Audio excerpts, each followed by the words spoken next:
All right. Hey, everybody. Yeah, welcome. It's the last panel, and it is the official Batman movie tier list, according to us. On this, the tremendous day that perhaps we're getting a new reboot to the DCU or something like that. It seems like Netflix and Warner have both announced that they're going to make some sort of agreement. So, what better day to talk about Batman now than when his fate is up in the air? So, good times. But yeah, this is a co-stream on a whole bunch of our channels, but the main channel is the last panel. So that's YouTube at the last panel 1. Come on over, subscribe. It is a hidden gem here. But yeah, make sure to like and subscribe, leave a comment, help with the algorithm things. But hell yeah. So yeah, we're here to talk about Batman, and I'm joined by some awesome people here today. To my right, we got Charles. That's YouTube at Will Escredia. If it helps you, you can see it as Will E. Scredia. But yeah, YouTube at Will Escredia. Don't read that. That's not what you're going to find. Howdy. And you can get a large backlog of some great content on his channel. And, there may be a possible weekend stream or something that he's going to be doing later. So go on over there, ring the bell. You'll get some awesome stuff. But yeah, joining us down below, we have Bob from at Bob Loves Movies, YouTube at Bob Loves Movies. And yeah, he's got Dad's Turn to Talk on every Tuesday. And I believe next Tuesday you're talking about the Kill Bill, the whole bloody affair, if that's correct. Yeah, I went to see the whole bloody affair last night. That was really cool. It was fun getting to see the movie as one viewing experience as opposed to seeing it in 2 different volumes. Granted, yeah, you still had like an intermission between the 2, but there were a few adjustments based on the fact that it is supposed to be viewed as one movie. So I really enjoyed that. Like Grace said, on Tuesday we'll be talking about the movie, but we're also debating whether we're going to do a ranking of Tarantino's films or if we're going to do like a tier list for that. So one of the 2, it'll either be us giving our own rankings or a tier list, one of the 2, but it should be fun. S.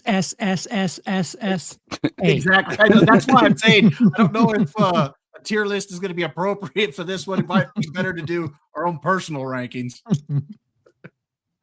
Well, hell yeah. I'm definitely looking forward to that. The one thing that kind of concerns me about that, what is the runtime? Is it like 4.5 or something? Yeah, so it was 4.5 hours long. And there is a 15-minute intermission. The 4.5-hour runtime does include the 15-minute intermission. And there is an end credit scene that's supposed to have the lost chapter that actually happens right. It chronologically in the film, it's supposed to happen right after she takes out Vivica A. Fox's character. And it's supposed to involve the sister from Gogo Yubari and her trying to get revenge on the bride. So yeah, there's that, plus there's an added or a few added moments in the origin of Oren Ishii. So that's a little bit longer. And then there the big fight scene there when she's going to take on Oren and she's taking on the crazy 88s. There's a few little adjustments there and stuff like that. So yeah, but it was a cool viewing experience. Yeah, if you're not down to sit there for 4.5 hours, it might not be your cup of tea. But to be honest, with some of the stinkers that I've seen this year, I'd much rather sit through that 4.5 hours than go see Snow White again, So yeah. Well, I mean, none of us got to experience this as one in an actual theater. I don't know. It just sounds like such an amazing experience. It was really cool. I had a good time with it. Yeah, I recently just watched most of both of them. My wife broke her leg earlier this year, and while we were waiting for like the surgery, they kept pushing it back. So we were there for what should have been short amount of time. It ended up being like a 5-hour chunk. But man, I wish I could have gotten kind of this experience and in a theater. So I might have to do that. Especially, man, I love those soundtracks. But sorry, I have. It's so good. I have ignored perhaps the most important person here, king of the last panel, the owner of the channel, Lapsed Comic Fan. Welcome to your own channel, sir. How you doing today? I'm good.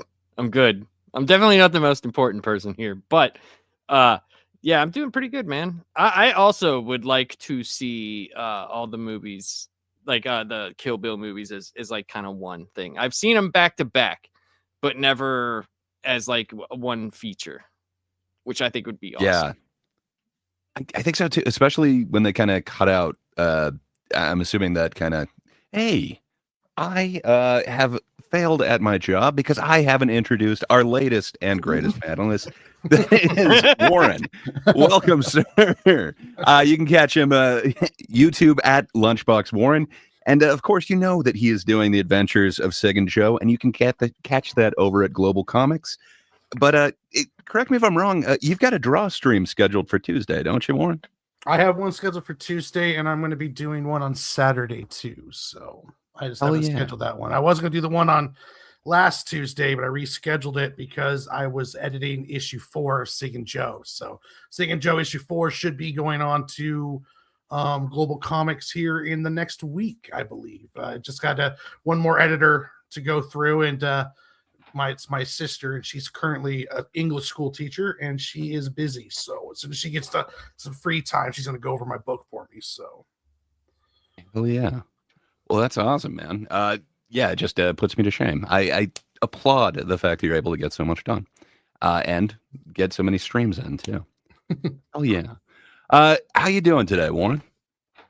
I'm doing all right. It's day 5 of my healthy little journey I'm trying out, and the diet's going really well. I quit smoking weed, and day 5 of that, and yeah, I'm fluctuating between all right and willing to choke a kitten. So I'm kind of going between those areas right now.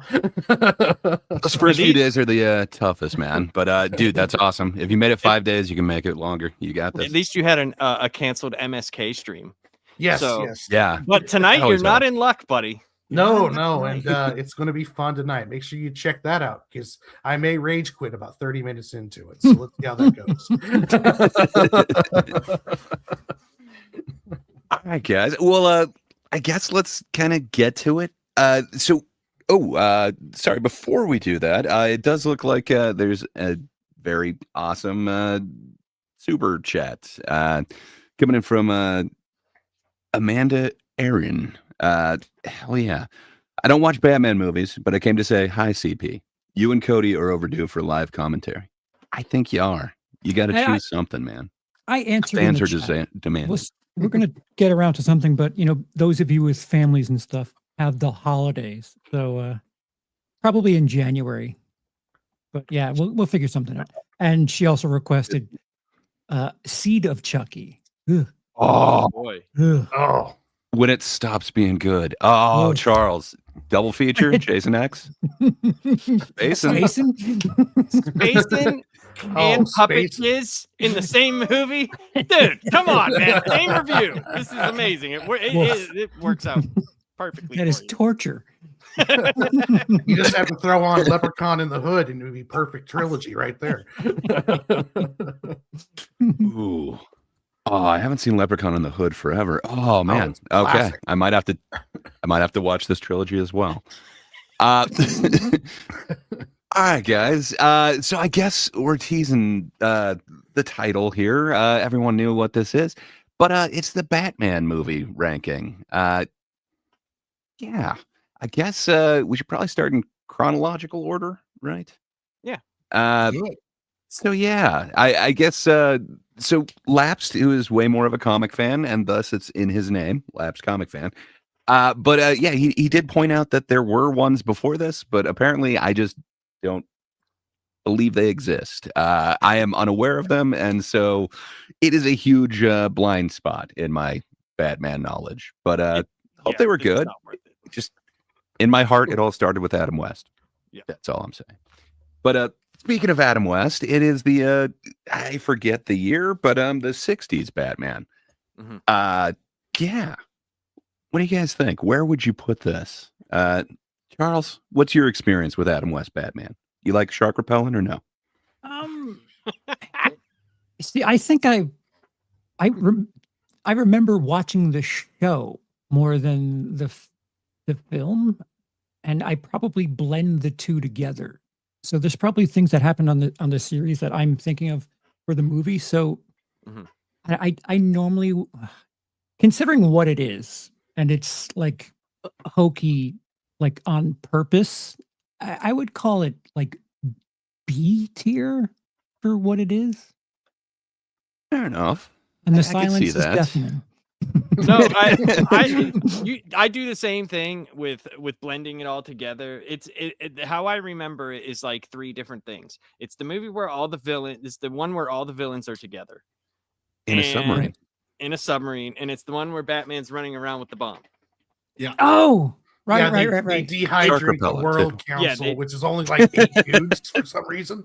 Yeah, and it's quite possibly one of the greatest pieces of comedy that's unintentional in certain parts, but I Hmm. love this movie. You have to know it's intentional. It has to be intentional, right? So you're saying you love it. Where would you put it? S I to think poop, I know. I think apparently. B is good. I think B is a good. So can I intervene for a second? I wasn't here with you guys with the last one. Do we as a group need to agree Yeah. on its Yes. placement? Okay. So you Okay. can strategically rank it like an S and then hope that we'll Okay. get it up. All right. Yeah. But hopefully you're not going to do that and you're just going to rank with your heart. But we trust you. I'm an agent of Charles. chaos. All right. Oh no. Bob, what's your experience with Okay, so- 66 Batman? I think your experience with this movie depends on how much you watched it as a kid and how fond you were of the show itself. Now, the movie I have seen multiple times. I could probably quote a lot of it. Part of me wants to put this as an S tier simply because of the shark scene, where they pull out the shark repellent bat spray, or when he's running around with the bomb and he's like, some days you just can't get rid of a bomb. Or or that one of the riddles, the answer or the two answers were a bald point banana and Russians. And so Robin says, I've got it. Somebody Russian is going to slip on a banana peel and break their neck. Precisely, Robin. So, part of me wants to put it at an S tier for that. But as much as I love this show, this is a B at best. So I'm going to give it a B. Okay, so far everyone's going B. Warren, do you have a counter argument? Oh, I want to go S or A just because it does what it does so well, even though that if you look at it, like, it's not a great representation of Batman, of course, but it does just, it knows what it is and it lives in it. But I think B is a fair number. Like, if I go with my heart, I want to say S or A, but I'll go with B because I think B is fair if you really look at it. It did give us the great Simpsons thing where, he used carousel reversal spray. So, I mean,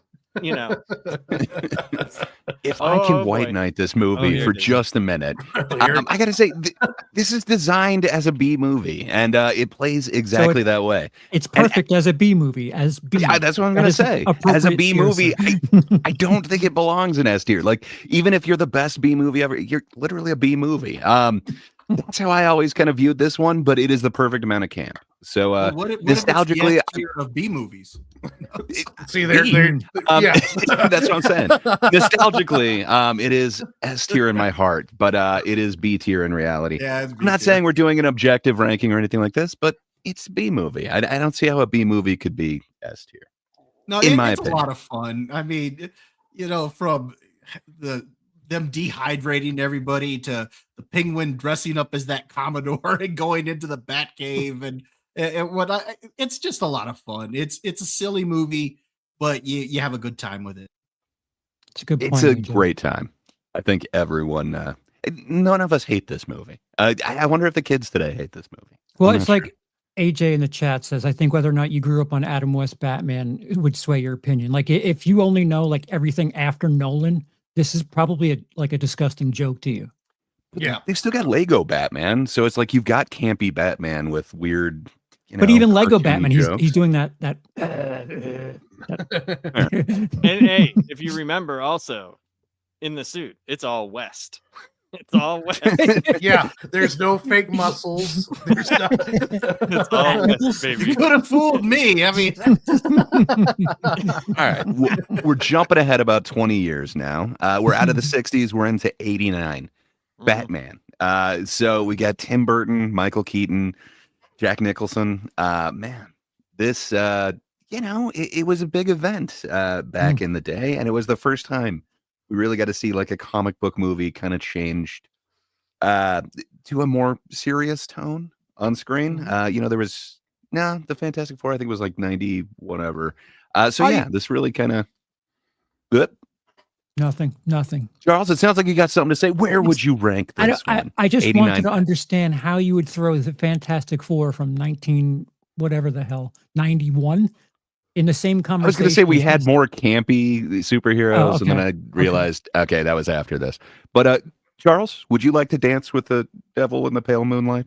Yeah, this is the first movie that I can remember like outside things happening. Like I remember the theater by me as a kid, like they were lined up outside or around the theater, and that was like a really big deal. And I don't know of a movie prior to Batman where people were like making a big deal of it in my lifetime. Granted, that's not much time at that point, but having seen the series and the 66 film prior to that, I didn't realize dark could be fun.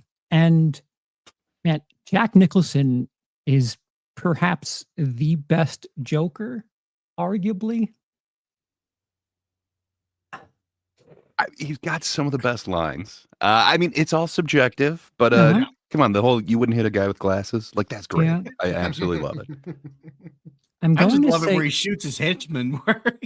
It's like, why did It's on anybody the tell me he's $1 got one of those bill. things? Gun. And he Come on, turned- man. Penis gun? Come on, dude. Like, yeah, I'm going S because this blends everything really well. I can respect it. Warren, where would you put Batman 89? I'm gonna go with S2 because I think even though like you can argue how accurate it is to the comic book, you can argue a lot of things about it, but at the same time though, that when this came out, this was kind of like Blade's impact when it came to superhero movies. Like this was like, okay, we got to take this somewhat seriously. I still consider Keaton one of the best Batman Bruce Wayne representations so far. So I would really, I'm gonna go strong. Yeah, it's an S tier. I don't know if Jack Nicholson is the best Joker because of another actor who did it. We'll talk about here Jared later. Leto. But if he isn't, you called me out. No, if he isn't, he's right there underneath it because he does do the even so much as when they had the three Jokers. Essentially, the gangster Joker was Jack Nicholson's Joker. So it was like he had an impact the way Nicholson did it. Plus, who plays violent crazy better than Nicholson at that time? I mean, it was everything was in there that even if it's not great, it was great for what the impact that it made. So yeah, I give that one an S tier. Lapsed, where would you go? We got two S's on this. Batman 89. Did it have as big of an impact on you? oh yeah, huge impact. So I went to see this movie with my uncle. This was 1 year before we moved to crazy West Virginia town, and my parents became crazy religious, so I was still allowed to kind of do stuff. Oh, And my uncle took me to see this movie, and there was people lined up everywhere. It was the first movie that I was like, when I walked into the movie theater, because I had been to movies before, but it was like in multiple theaters in the actual building. It was just in tons of different showings. right. So I was like, wow, this is like a huge deal. This is like a big deal. And my uncle, who really didn't care about this stuff, he actually liked it. So it was fun it was a good memory for me. And it was like I know it's not the same exact year, but in the calendar year from that point in time, like a year later, less than a year later, was the Ninja Turtles movie in March of '90. So I got to see that as well. So like it was, these two movies to me hold a special place in my heart. I love everything about this movie. Even the ridiculous stuff, like you want to get nuts? Let's get nuts. Like it's just ridiculous. That's not ridiculous. Taking the metal tray and assuming that that's going to stop a bullet. That's a little ridiculous. I like it. I like the scene where the dude comes out and he's doing all the hyper karate, and then Batman's just like it's great. It's fantastic. That's all he could do in the suit, mobility wise. Right. And here's a cool thing. He actually got a pair of Air Jordan 6s that were painted black, and he still has them, and they're worth a shit ton of money. So that's kind of cool. Damn. Cool little thing. So, but yes, S tier for me. Okay. Bob, do you want to buck the consensus, or are you hyping on the best? Damn! Oh, wow! No, it's funny, Laps, that you mentioned Ninja Turtles, because I was actually going to mention that as well. That when I was a kid, Batman '89 and Ninja Turtles, those were the two movies that I really remember around that time because they were like a year apart.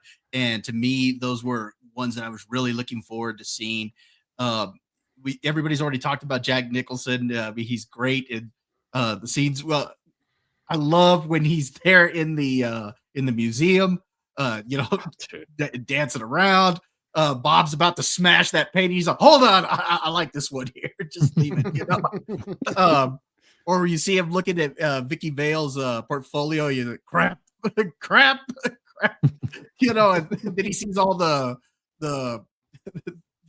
sad pictures and stuff, and he's like, no, that's good work there. So, I mean, he's great. Part of me wants to put this at a high A simply because over the years, I'm not quite as fond of it now as I was when I was younger, but I think it still holds an S tier overall, just simply because even if I might not like it as much, I think its cultural impact is still undeniable. And I still think that Keaton is one of the best Batman. So I'm going to still put it as an S. I think it's responsible for the shift, if you think about it. Like what superhero movie was dark like that before this movie? Yep. Yeah. They finally got the tone right. Sorry, go ahead. The only thing I would criticize is that it does kind of kicked off the realistic Batman era, and I really don't like that era. Even though we're getting some good movies out of it, I really want to see more Arkham style Batman movies where we get Killer Crocs, we get better reference, like not the Schumacher ones. They went kind of more towards 66. But I don't like the realistic Batman nearly as much. But that still, though, it's an amazing movie. I hear what you're saying. If I can White Knight the Dark Knight, weird phrasing there. It's still very, very Tim Burton. Like I wouldn't say that it's like realistic Batman by any means. I mean, it's still comic book-esque, but I love how dark they were able to go with it. If I am going to fault it with something, it is the fact that it did give us that like pop song thing. We do have some Prince song, and it worked in this one, but it kicked open the door for us to be kissed on the rose. But I don't know. Seal, man. We don't need Seal in a Batman movie. And if it wasn't for putting Prince in this, I don't think we would have got that. So that's my only real knock at it. But I agree with you guys. S tier all the way. Now, to be fair, I probably wouldn't have ever heard that Seal song if it hadn't have been in the Batman movie. So. That is one thing I would like back. The consensus puts it as S. I think just the impact of it alone. So I first came to it on VHS. I didn't get to see it in theaters. But man, I inherited a bunch of like toys that were the Kenner Batmans that were all basically the same thing, but they were just slightly painted different colors. Amazing. They were awesome. Amazing toys. It's what got me into Batman. So for me, S tier. Okay, so Burton tried to follow that up with something a little different, and I would argue it's possibly our greatest on-screen version of Catwoman. So I really dig It that. is. And this Penguin, he can hold his own versus Burgess Meredith, but I don't know. Charles, where do you put Batman Returns? Is Funny- it living up to the legacy? I recently just rewatched it like a day or two ago, and I thought I appreciated it more than the first one. And after rewatching it, I think I don't. I think it's a little too extra Burton on top. The Catwoman is incredible, gorgeous. But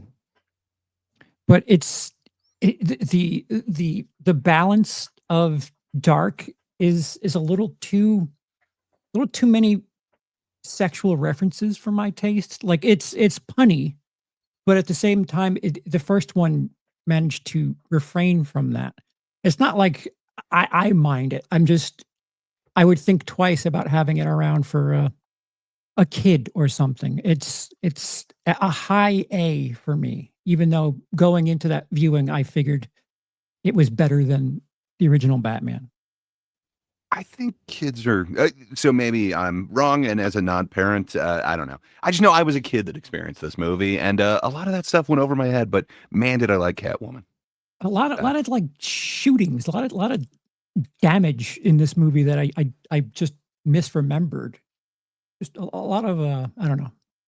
I don't know What why you're I'm being- saying, but Christopher Walken though. Yeah, yeah. Warren.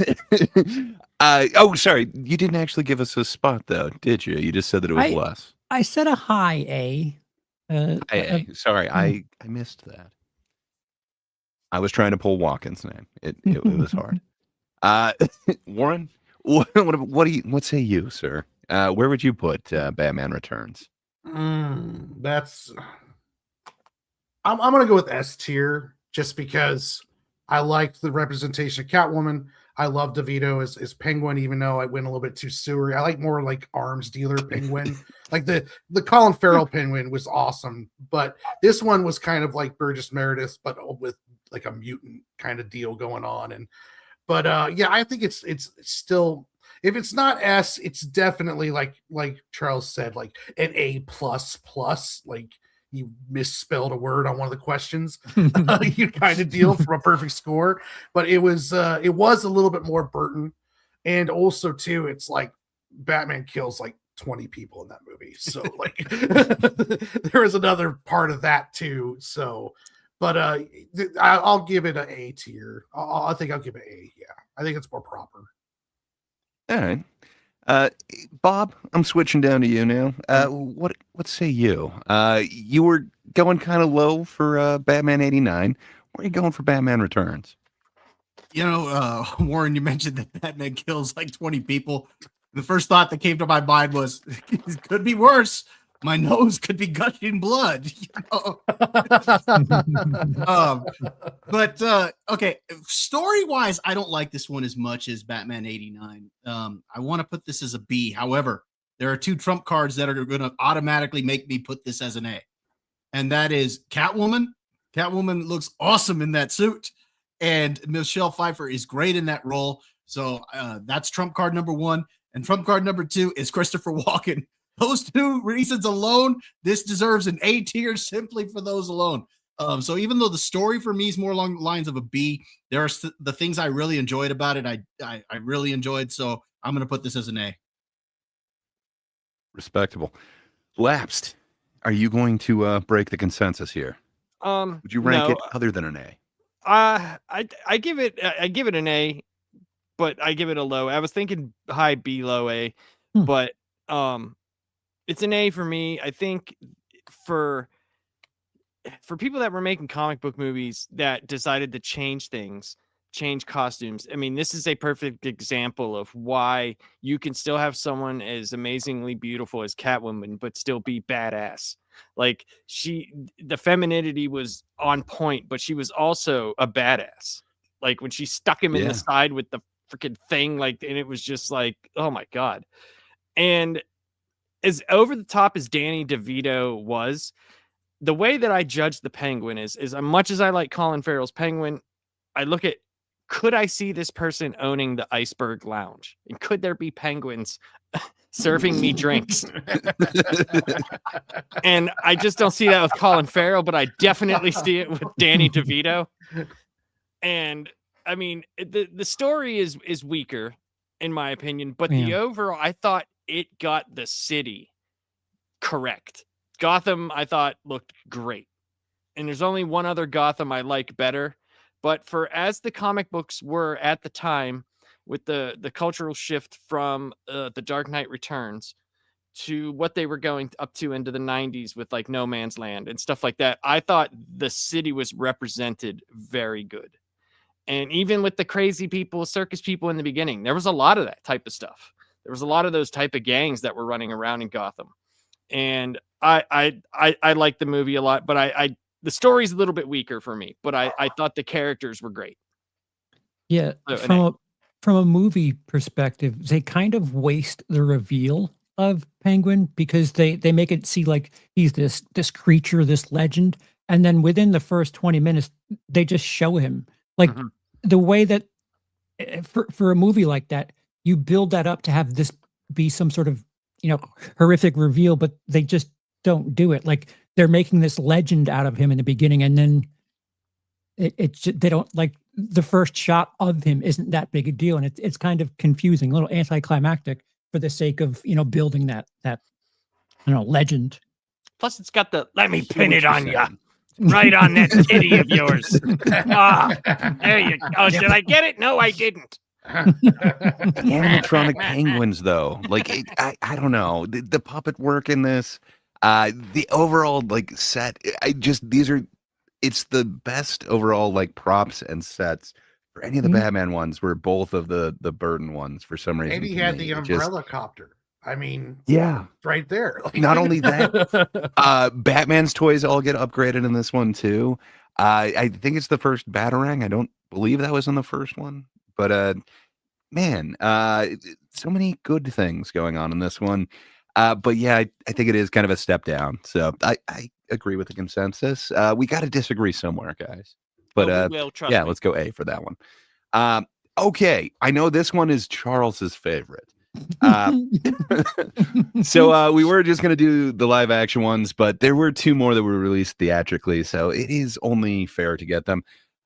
So this one is from Batman the Animated Series. I forget the year. I probably should have had that up in front of me. It looks like it was, I don't know. But Batman Mask of the Phantasm, it had to be in the 90s at some point. Yeah, it's the only theatrical one from Batman the Animated Series, if I remember correctly. It was 93. Yeah, it was, I think 93. It was on Thank Day, you. Wasn't it? Nice. Or was it like a couple days before? I can't remember. I do not know, but I will trust you on that. It sounds Day. like it was a present to us all. Oh yeah. But yeah, I remember this one fondly, but I was very late to the game. I remember seeing this. I don't know. I want to say it was like 10 years ago now. I was very late to this. Love Batman the Animated Series, but yeah, just for some reason didn't see Mask of the Phantasm. I'm not sure why. So I guess I'll vote second to last on this. Charles will get the final say as to what tier it goes in. But I don't know, Bob, you familiar with Batman Mask of the Phantasm? I have not seen Mask of the Phantasm. Oh, in no. years. No, I've seen it. It's been years since I've seen it. Get out! I think the last time I saw it, I was probably, oh gosh, I'm really dating myself here, but probably in my 20s, so probably 20 years ago. I mean, it's been that long since I've seen this. However, if you have HBO Max, just sorry to interrupt, they have updated it as a 4K, totally redone, Oh, hell yeah. and it is beautiful. So just go watch it. All right, I'll go check that out. Do you mean HBO Max as presented by Netflix? As presented by Netflix until quarter 3 of 2026. But from what I remember really enjoying this because, like everybody up here, most of us we grew up watching Batman the Animated Series, or we were real fans of that growing up. And Kevin Conroy, he's the voice that we remember as Batman, or the one that we identify as Batman. And I really enjoyed this one when I did see it. Because I haven't seen it in so long, I'm probably going to leave it at an A tier. I'm not sure if it's going to be, it might go up to an S for me if I see it again, but I'm going to put it as an A because I remember really liking this movie. Fair enough. Lapsed. This you, is sir. S tier for me, 100%. Okay. It's I was going to say you remember it fondly on Christmas Day, so well, that's I awesome. also just watched this like 2 days ago again. I In I watched 4K? this. Yes, I watched this On like once. Netflix? It was on HBO. It was on HBO Flix. Same thing. It was on Netbo. Netmax. You say potato, I say potato. So one of the really great things about this was they had full orchestration for everything. And the beginning shows it, and you could see the step up in animation. It's brilliantly animated. It's so well done. And when I saw this in the theater, I saw it with my dad, which was kind of cool, but not really. And it was everything that you like about the show, but bigger. And if you like the show, right? This is the way I describe. If you like the show, you're gonna like this. It's just bigger and better than what the show has to offer. The story of the Phantasm is okay. It's okay, but the backstory of the Phantasm and Bruce Wayne is brilliantly done. It's brilliantly done. And how they weave the Joker into it is phenomenal. And it has one of the best punches of all time where Joker gets all bloody and loses a tooth. It's fantastic.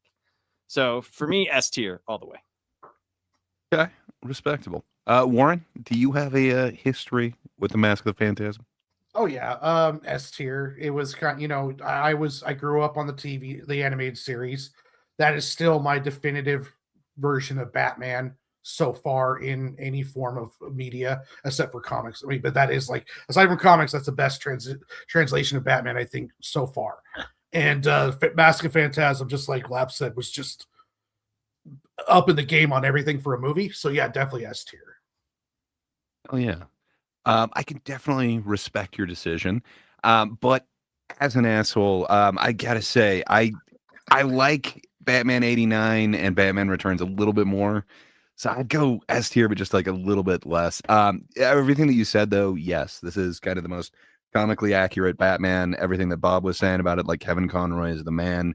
I dig it. I'm glad that he got a theatrical release as Batman because he fucking deserves it. But yeah, for me, subjectively, I'd put it lowest A that we have so far. So Okay. Behind Batman Returns. Bob, I forget. Did you say A tier? Yeah, I'm saying A. So we got two A's, two S's. Charles, you're the tiebreaker. Where does this go? As one who's never seen it. I have ... question mark. We could flip a coin if we need to. No, I'm okay with it being on a lower A tier, just because we weren't gonna do animated, and I only added it because, like I said, those were two major releases. But I'm okay with that. It doesn't take away from my enjoyment of the movie. So I'm the same way too. I'm okay with an A. So better or worse than Returns then? Oh, I definitely like this better than Returns. Okay, 100%. Since it was two S's, I think it should go on the other side of Returns.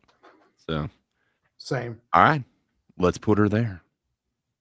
All right, I know this is at least one person on the panel's favorite one. So Schumacher is now in. They went ahead and kicked Tim Burton out, but hey, we've got Jim Carrey and Tommy Lee Jones this time. So yeah. Hey Bob, how do you feel about Batman Forever? Bat nipples, S tier, easily, So,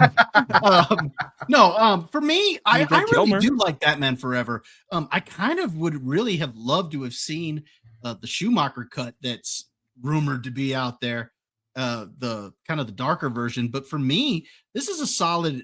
I'm going to say a solid A movie. Because to me, this almost feels more like a comic book world than what the than what Batman 89 and Batman Returns feel like. So to me, I think this is closer as far as as feeling more like the comic book. Jim Carrey is great as the Riddler. The downside I would actually give is Tommy Lee Jones as Two-Face. I think that was a step down from Billy D. Williams. I think I wish they would have kept him in the role. That would have been awesome. Also, I know some people are not a big fan of Chris O'Donnell as Robin, but I was fine with him. I do like the inclusion of Robin. I think it was about time that we actually have Robin in one of the Batman movies. So for me, this is a solid A. Okay, I hear you. Lapsed as a I will. a big fan of the comic book. Yeah, how did Tommy Lee Jones work for you? Is that I your will Two-Face? politely disagree. This is a D tier for me personally. That's fine. You can be wrong. That's okay. I say, well, I'm wrong. I'm wrong about a lot of things. So I mean, No, it's cool. no different than most things in life. But I did like the deleted scene of the Bat coming in because that's very big in Batman lore. The main problem I had with this is the things that Bob mentioned that were good, they detracted because they went backwards. You can see where in The Dark Knight Returns, the comic book, is the quintessential, this is the dark telling of Batman, and this is where we're going now. Frank Miller was like, this is where Batman is going. And that's where a lot of the comic books started going, up until the point where, like I said, we got No Man's Land and we got Nightfall. We got a lot of those things. The story was so lighthearted that it didn't match the tone of where everything in Batman was going to that point. We already had, the animated series. We had certain things that were out that were the right way to do Batman. And I know why they did this. Like, everybody knows why they did this, because Batman Returns, they geared it towards kids. I mean, there were Burger King kids cups with like Catwoman's abs and like shit. You know what I mean? There was just, and Martin was just like, I God remember damn that it, shit. Tim Burton. Like, this has a voluptuous shaped butt. People cannot drink Coke out of that. Oh, I can. I have no problem doing it. But, right now.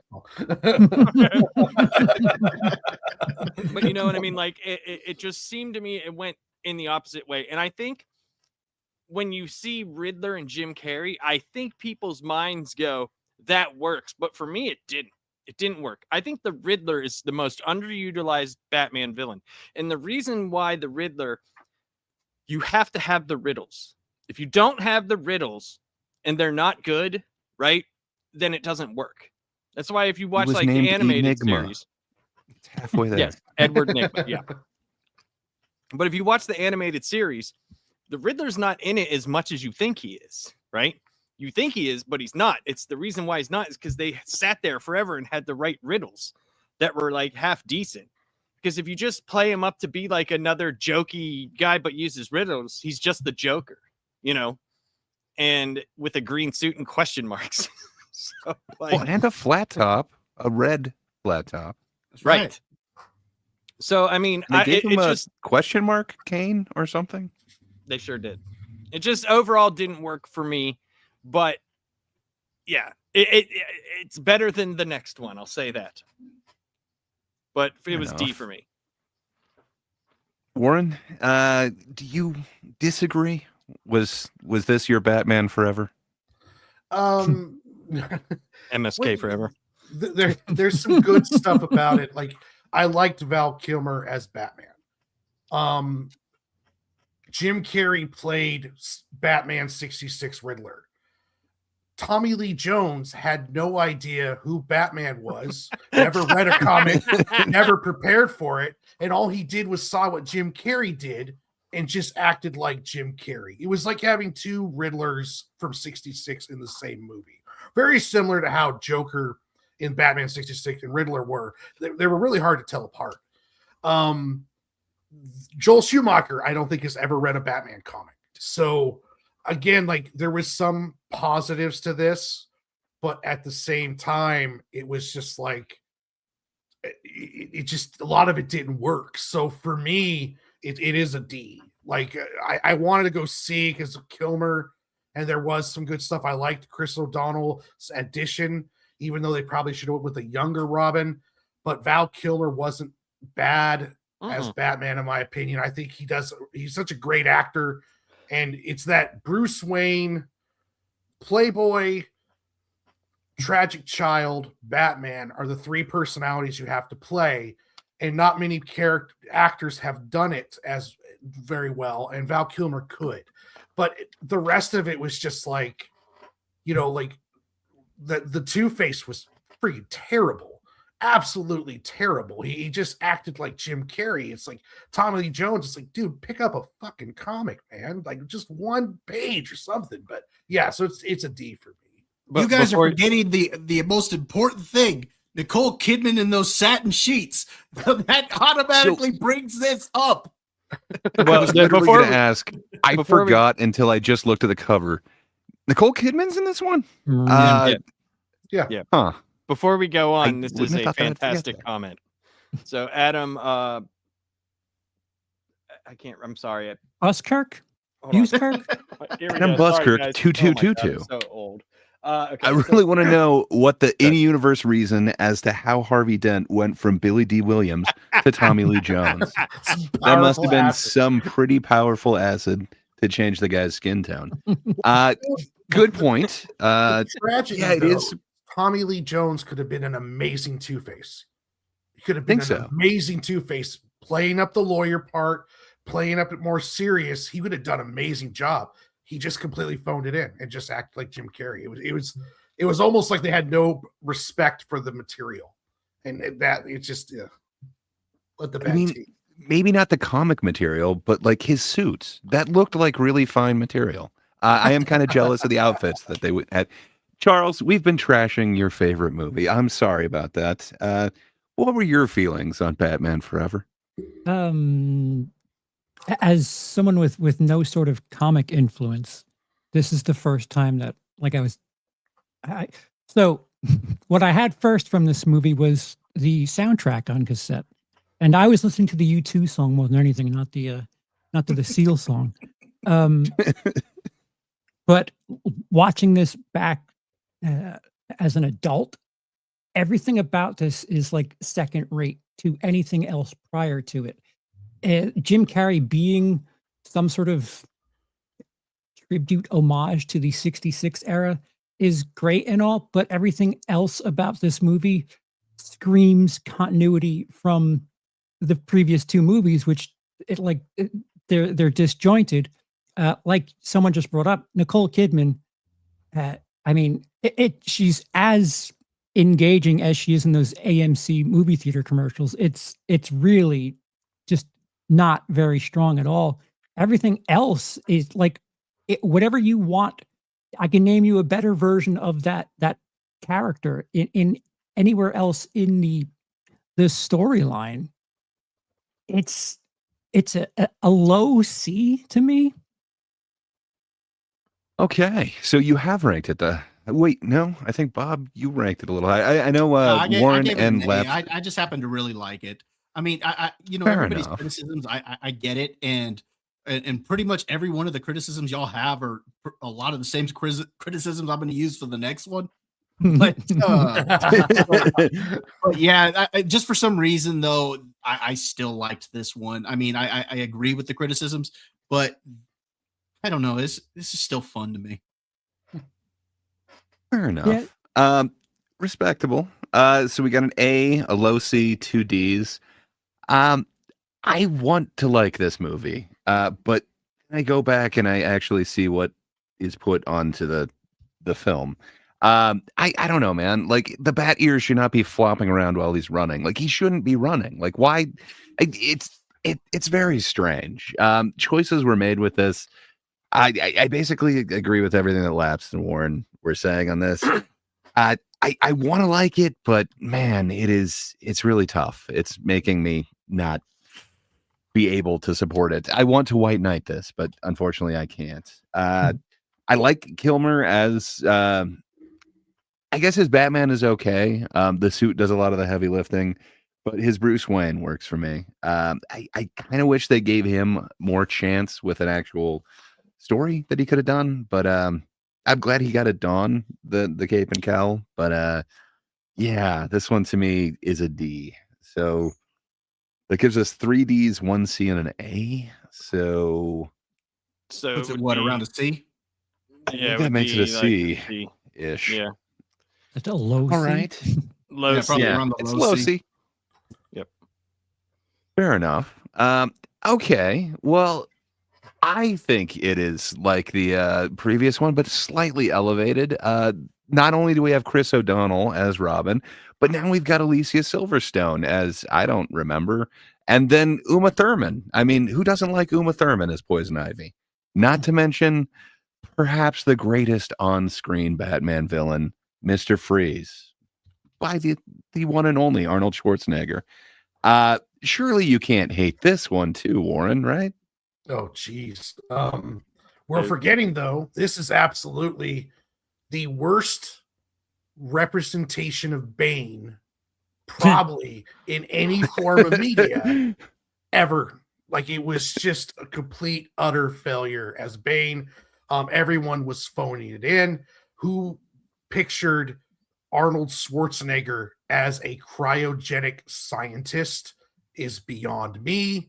The quips were all over the place. The one-liners. Everybody, You got the Alicia Silverstone Batgirl ass scene. For some reason, Jim Gordon has absolutely no role in any of these Batman movies, let alone except for Mask of Phantasm. But the other ones, Jim Gordon is like gone. Even in '66 Batman, Jim Gordon is like a side character that doesn't really mean anything.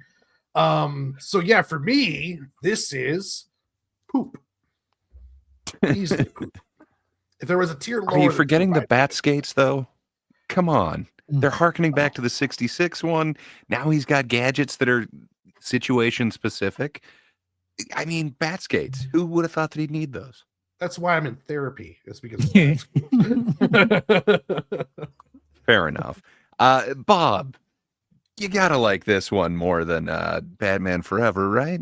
Well, where Batman Forever has bat nipples, this one has twice as many bat nipples in it. It's got 3 times as many asses in it. At the end of the day, I do think this is poop. I think this is garbage. Now, to be honest, I have seen interviews where Schumacher was saying he tried to make it like this.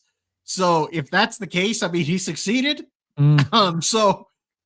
Maybe this is the S tier of poop, but yeah, it's pretty bad. The casting choices Forgetting Clooney though. Yeah, the casting choices are very questionable.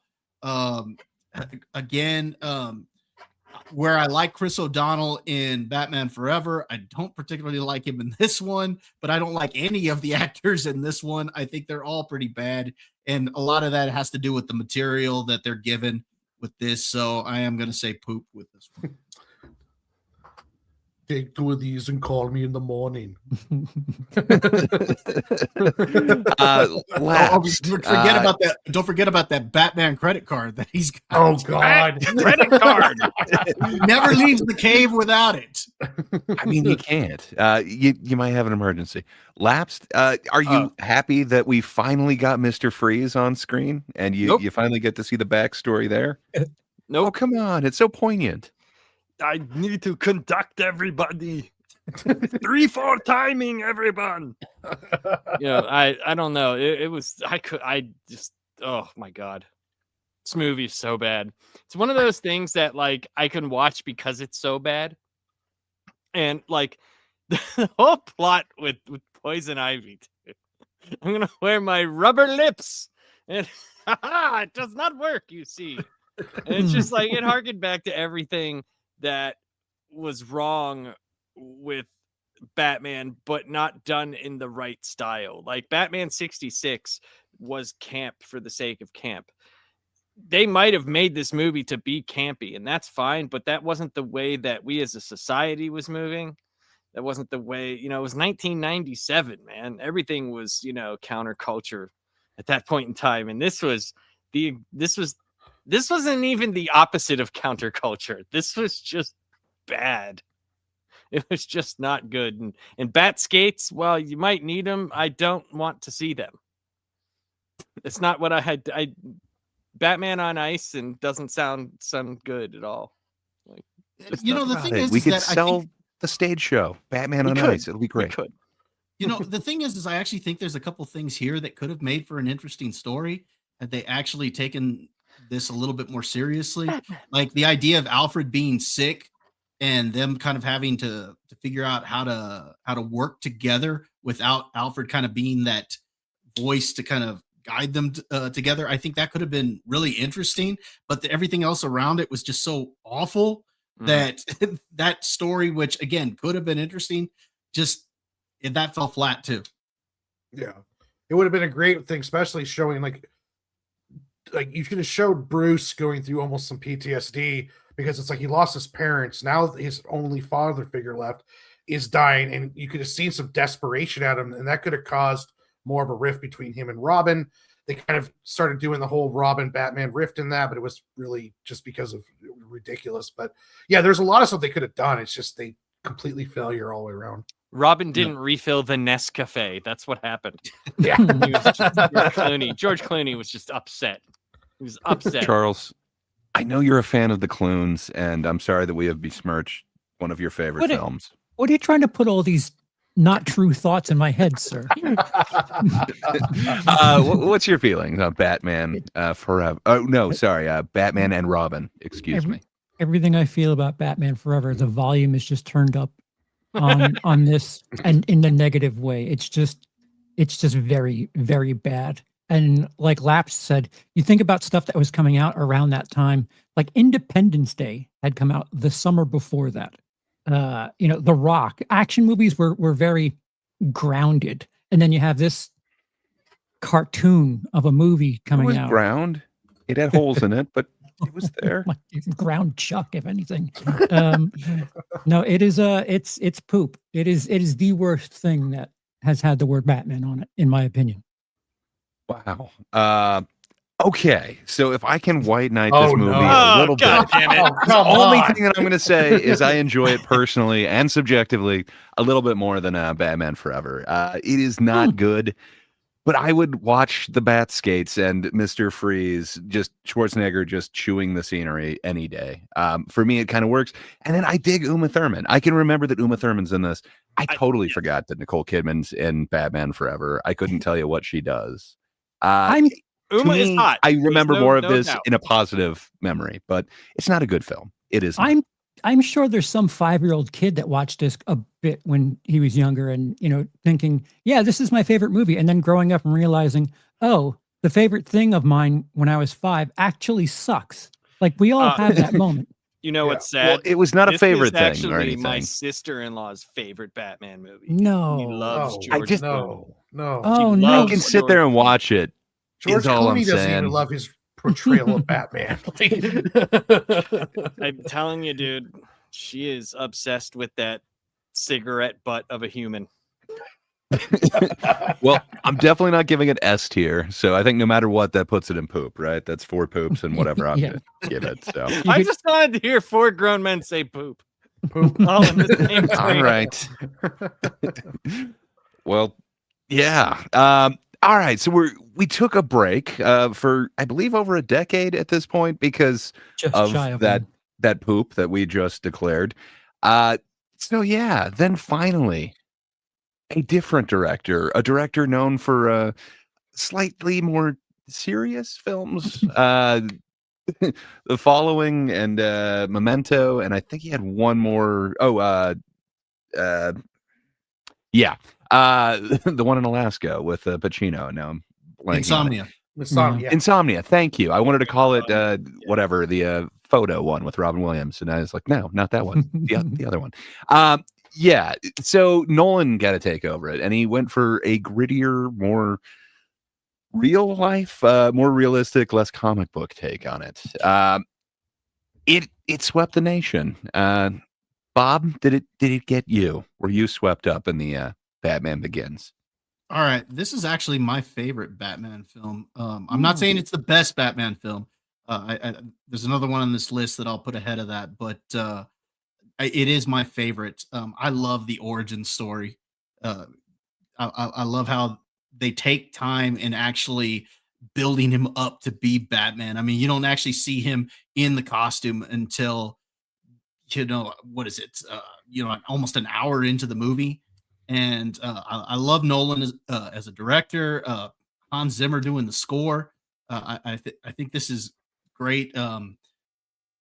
The only down I could probably give this would be Katie Holmes. She's not my favorite love interest. I'm not saying she's bad. It's just she's not my favorite love interest that he's had in any of the films. But I love this. I think they do a pretty good job of actually balancing out all of the villains, and you kind of see a little bit of different villains. You see, Carmine Falcone. So you see the underworld. You see the Scarecrow. You see Ra's al Ghul. You see all these different characters, and I think they did a pretty good job balancing them out. So for me, this is an S tier. I love it. I understand, it's not the most comic accurate Batman because again, it goes for that real world element, but just the build up and the story is great. I think this is actually Bale's best performance as Batman because this is the one he doesn't sound like he's gargling marbles the whole time. But yeah, for me, this is an S tier. I love this movie. That's respectable. Charles, I Yes. think you happen to appreciate Nolan's work. I do. Was this one impactful for you? Batman Begins. Yeah. Again, I'm not well versed on the comic stuff. So as the antidote to Batman and Robin, this being like really, really grounded.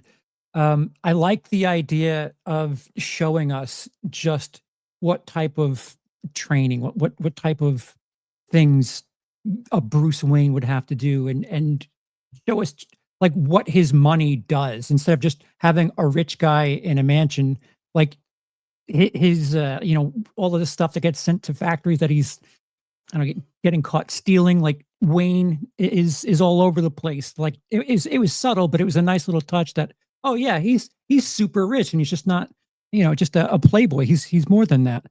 And having the experience of seeing how he trains for things, and it's not just a guy in a suit. He's actually he can kick and things, and is not just a man with toys. I actually prefer Katie Holmes to everyone else that assumes her character in that trilogy there. Oh, that I'll agree with. I do think she's better than Maggie Gyllenhaal. Yeah. But Yeah, I was actually I was bummed out that it was Maggie Gyllenhaal after this, but How can you ever be bummed out by Maggie Gyllenhaal? I'm just this wow. one Sorry. you have to watch The Gift, sir. That's all I'll tell you, for no other reason than for strategic studying purposes. But yeah, this is an A for me, a strong A. All right. Also Again- respectable. Again, not a comic kid. I'm the movie kid here, so be gentle. Well, as a comic kid, and you don't have to be super gentle, Warren, but what do you think of Batman Begins? Nolan's more gritty take. You said that you didn't like the era that was brought in. Here's kind of the main era of it. Your thoughts, sir? I don't like realistic Batman, but what Batman Begins does better than the original 89 Batman is that it gives all of the side characters more respect. Alfred is much more is beautifully played. Gordon is actually Gordon. They play respect to everybody. That's the whole trilogy did that through the whole thing. They played respect to these side characters. So for me, Batman Begins is an S tier because I rewatched it recently, and even though I don't like the realism and I'm not a fan of killing the villain, I don't think you always should have to kill the villain at the end of these movies, which would seem like you really, who would have loved to seen Jack Nicholson's Joker in a padded cell in Batman Returns? Who would have liked to seen Catwoman stick around for a couple more movies? So, but to me, this is an S tier movie. It plays respect. It has one of my favorite Batmobiles. I absolutely love the Tumbler, not because of the aesthetic, but just because of the engineering of it, I just absolutely loved the way the wheels worked. I loved the look of it. There are some problems with it, and I think Bale's performance is the weakest in the movie, but I still think it's an S tier movie. It just hits all the right beats, and it gives respect to the side characters that have not gotten no respect in any of those iterations except for Phantasm. Like all of the live action iterations we've gone through before, Gordon was a joke and not even a part of the movie. And now we get to see a real Gordon. We get to see a good Alfred, even though 89 Alfred is not bad. It's just it's you know, the Begins Alfred is just, you know, Michael Caine, you know, it's just top tier. Yeah, so it's S tier for me on Begins. I totally get it. Lapsed. Is it as highly regarded by you, sir? I give it Batman an A. Begins. An A. Okay. My biggest problem with this movie is Ra's al Ghul. Like it's Liam Neeson, though. It's such a far derivative of what Ra's is in the comics, and I know that's like it's not doing that, and I get that, but you're since it's so grounded, you're taking out the mythicalness and the wonder that Ra's is like 1,000 years old. You know what I mean? Like, and I don't know, like that bothered me, but I will say I very much liked the tone of this movie. The tone felt like Batman to me, which was, you know, not always there. It wasn't always there for what we had gotten before this. You know, we went through a little bit of a rough patch there. And there was some movies that, you know, didn't get the tone right. And I thought Bruce coming back to the city, I like the year one aspect of it, because if they would have went that way, right? If they just would have went year one, which is 100% grounded Batman, it might have worked better to me. But as soon as you add Ra's al Ghul to the movie, I don't know, such a far job of they just went so farly different with his character than what he is in the comic books, and that was a little bit much for me. But I still think the movie's great. At best, Alfred by far. And the thing with Alfred is, it's like he actually played Alfred as Alfred. I wouldn't even be surprised if Michael Caine was like, could you get me some Batman comics so I could see what this Alfred man does? You know, like, and just because he nailed it. The sage advice, the always walking in with a tray. Why do we fall down, sir? Yeah, like just little things like that. Like, so I mean, he could have burned down a forest too. I dig just dig that. So I give this an A. Okay. Fair enough. So I think that's 2 A's. I know, Warren, you said S. Bob, did you say S as well? S. Okay. Well, got I guess I'm gonna be the stick in the mud. I'm also gonna go A, and it's because I think he does actually improve it in the next one for me. So I need to have somewhere to move it to. But it legitimized comic book movies again, which I would argue the last two kind of delegitimized some comic book movies, and I think it set everything back a little ways. I think it doesn't get nearly as much credit as perhaps this trilogy kind of deserves for legitimizing comics, because man, it really brought it mainstream, especially by the time the second one rolled out. Just man, it seemed to actually be taken legitimately, and you know, there was actually talk of, oh, this could be Oscar worthy, but yeah, just I guess for me, it's not quite perfection.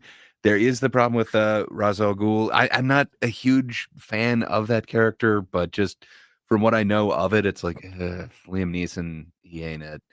That being said, I like the training that they're putting Batman through. I like that they're kind of showing you some of this, and it's not just that standard thing that we've seen in like kind of all the other ones. Just there's a kid, parents gone, and hey, there's bats. This actually showed like there is some training going on. It's not just and flash forward to super rich guy and he also fights crime. You get to kind of go on that journey. So I dig it, but usually I'm not a huge fan of the origin stories. I just would like to get to, okay, here is this established hero. How many times can you show the pearl necklace? We know. I mean, some people are fans of that. So I would go A with it. So we get 3 A's and an S. What does that put it? Like the highest A? Yeah. Or, sorry, 3 A's, 2 S's. Sorry. So would so you it's an rank A. this above Batman Returns? Yeah, Mask of the Phantasm. I wouldn't go above Phantasm, but I'd go above Returns. Ooh. Okay. That's just me personally. Fair enough. And I think, Warren, you were the one that gave it an S. So fair enough. I will listen to you. So we'll just put it right in between them. Is that cool with everybody? I think that works. Okay. Yeah. Okay. So that brings us to The Dark Knight. So we hit over $1 billion with this one, with the box office revenue. It really kind of legitimized the series. Charles, I think you happen to be kind of fond of this particular movie. Yes. A little bit. I do. I don't watch Heat for my robbery movies. I watch The Dark Knight for my bank heist crime movies. No, it's flawless. It's the movie that has given WB fits because they can't match this for what 15 years now, nearly 20 years now. It's flawless as far as grounded real life type shit is concerned. I've seen it at least 15 times, and even when I'm rewatching it, I need everyone around to shut up because I enjoy the ride so much. I have no notes. Flawless. Okay, so I assume that would be above 89 for you. Okay, Yes, the highest as possible. No notes. Ooh, I got a couple, but we'll get into that in a minute. I can't wait. Get the night ready. I guess let's just go down in order. Warren, your thoughts on The Dark Knight? For me, it's an A. It's so hard to say that because it has one of the most beautiful opening scenes in a comic book movie.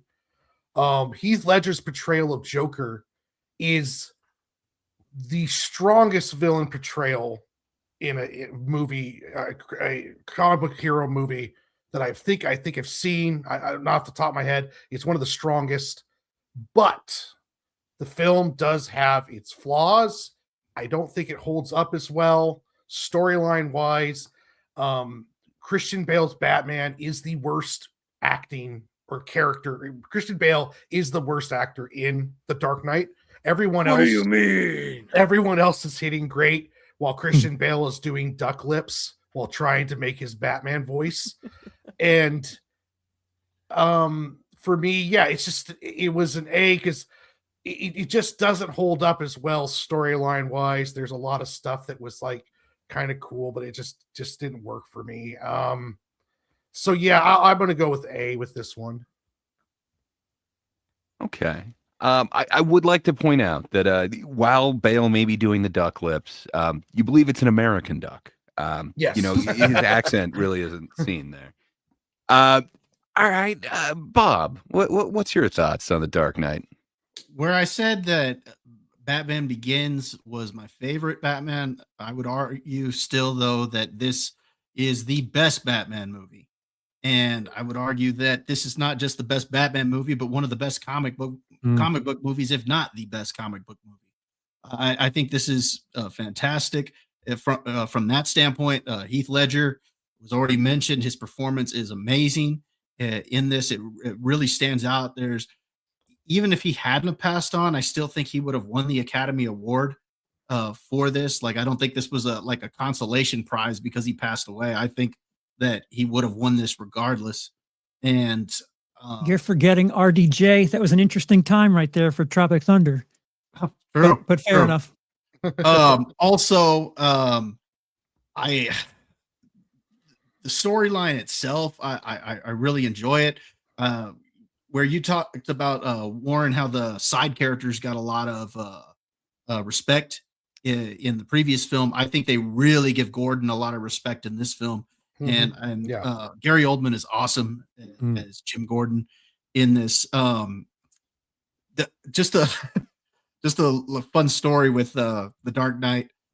When I saw this, I was in San Antonio doing my AIT as an army medic, and I went to the theater on a weekend pass, and lo and behold, the entire theater was filled with army medics. And it got to the one scene where the phone is ringing and it's sewed into the guy's chest.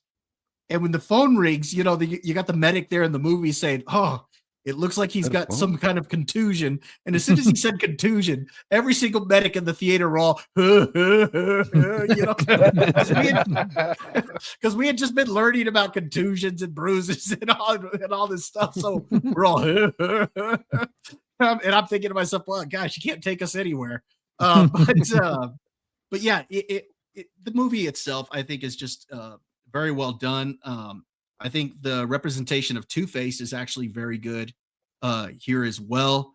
I think it's a strong representation how you take this character who is this white knight, and that was the Joker's plan to bring him down a level and where he ends up. Now, this is a case in which I wish the character would have lived as well, but I like the ending of this film and the ending of Batman Begins. I think they're both very strong endings. In this case, where you see him, on the run, and you get that whole speech by Gordon as he's talking to his son, saying he's the hero that we need, but not the one we deserve, or something like that. And or no, he's the hero we need, but not the one we deserve. Or I'm getting it backwards, but yeah, that whole speech I think is awesome.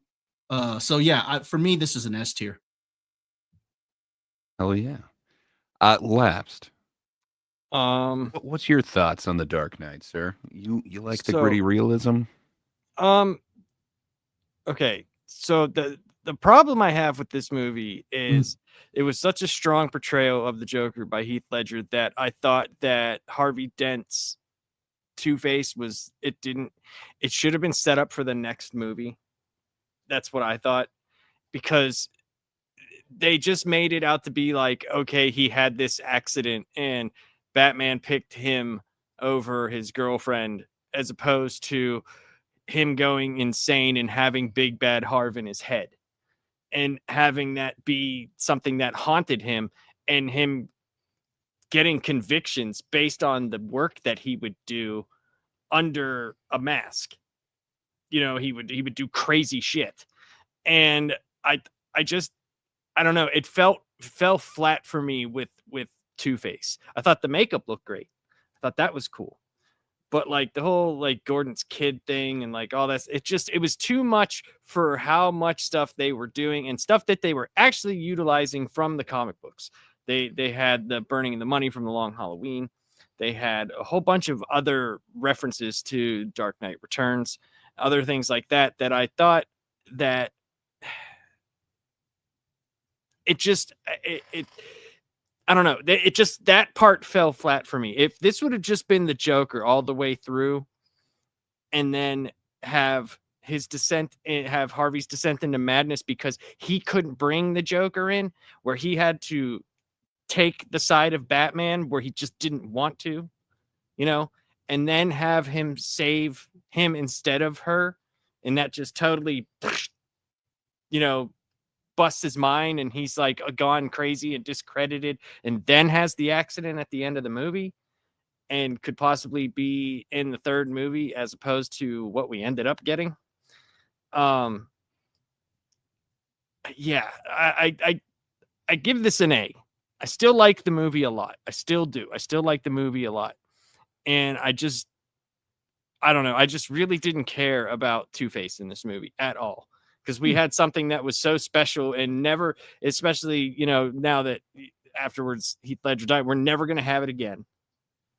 And if this was just all dedicated to him, especially with the way that the first movie ended with the card and the joke, all that stuff, it would have been great. It would have been great. But yeah, but I understand everybody's reasoning on why they think this is one of the best movies. Two-Face serves a purpose as a tertiary character here, because in the beginning, he's talking about that Gotham. He's what Gotham wants or needs. See, now he's now what you confuse me, Gotham Bob. needs. Yeah, Right. he was the White Knight. He referred to him as right. White Knight. Yeah. And so the fact that Joker corrupted him, like that was to get to Batman. So like he needed to, for the purpose of this storyline in this one film, you needed him to go down. So like, I think for what they set up, it works well. And I think we all know that if Heath Ledger lived, we would have Joker in the next movie after this. And I understand Joker, that. Card. I understand that, but for him to go completely bananas and give up every single thing that he deserves because of a guy talking to him for 2 minutes, I don't know, dude. Like that just to me just doesn't. It doesn't sit well with me. You know, it doesn't sit well with me, and I just didn't like. You know, I just didn't like Two-Face in this. That's all. I thought the Harvey Dent portrayal was great. Thought that was great, but I think they could have used that motivation, especially whenever he was going to give himself up as Batman. You know what I mean? Like he was going to do those things. Like he was on the side of getting, but he needed it to be done his way. And as soon as it's not done his way, it should have come from Batman, not the Joker. It should have come from Batman getting the Joker and his way not working. And that should have taken over his multiple personalities. Do you think it would have worked better for you if, say, because you said if they had set him up maybe for a third movie, if they had shown the accident, and then maybe at the end of the film, that's when they have him wake up as Two-Face? Yeah, or he's already has the split, like because of what happened, and then the accident happens. So he's already crazy and wants to get back, and then that happens. It just makes more sense on why he would do the two sides of the coin, all of those things. See, I think like if they would have played it where Joker kills Rachel, and then Harvey starts going from I want, instead of being justice, he starts going towards vengeance. That would have been an interesting deal. And then have the big court case where he gets the acid, he goes to the hospital, and then Joker's running around.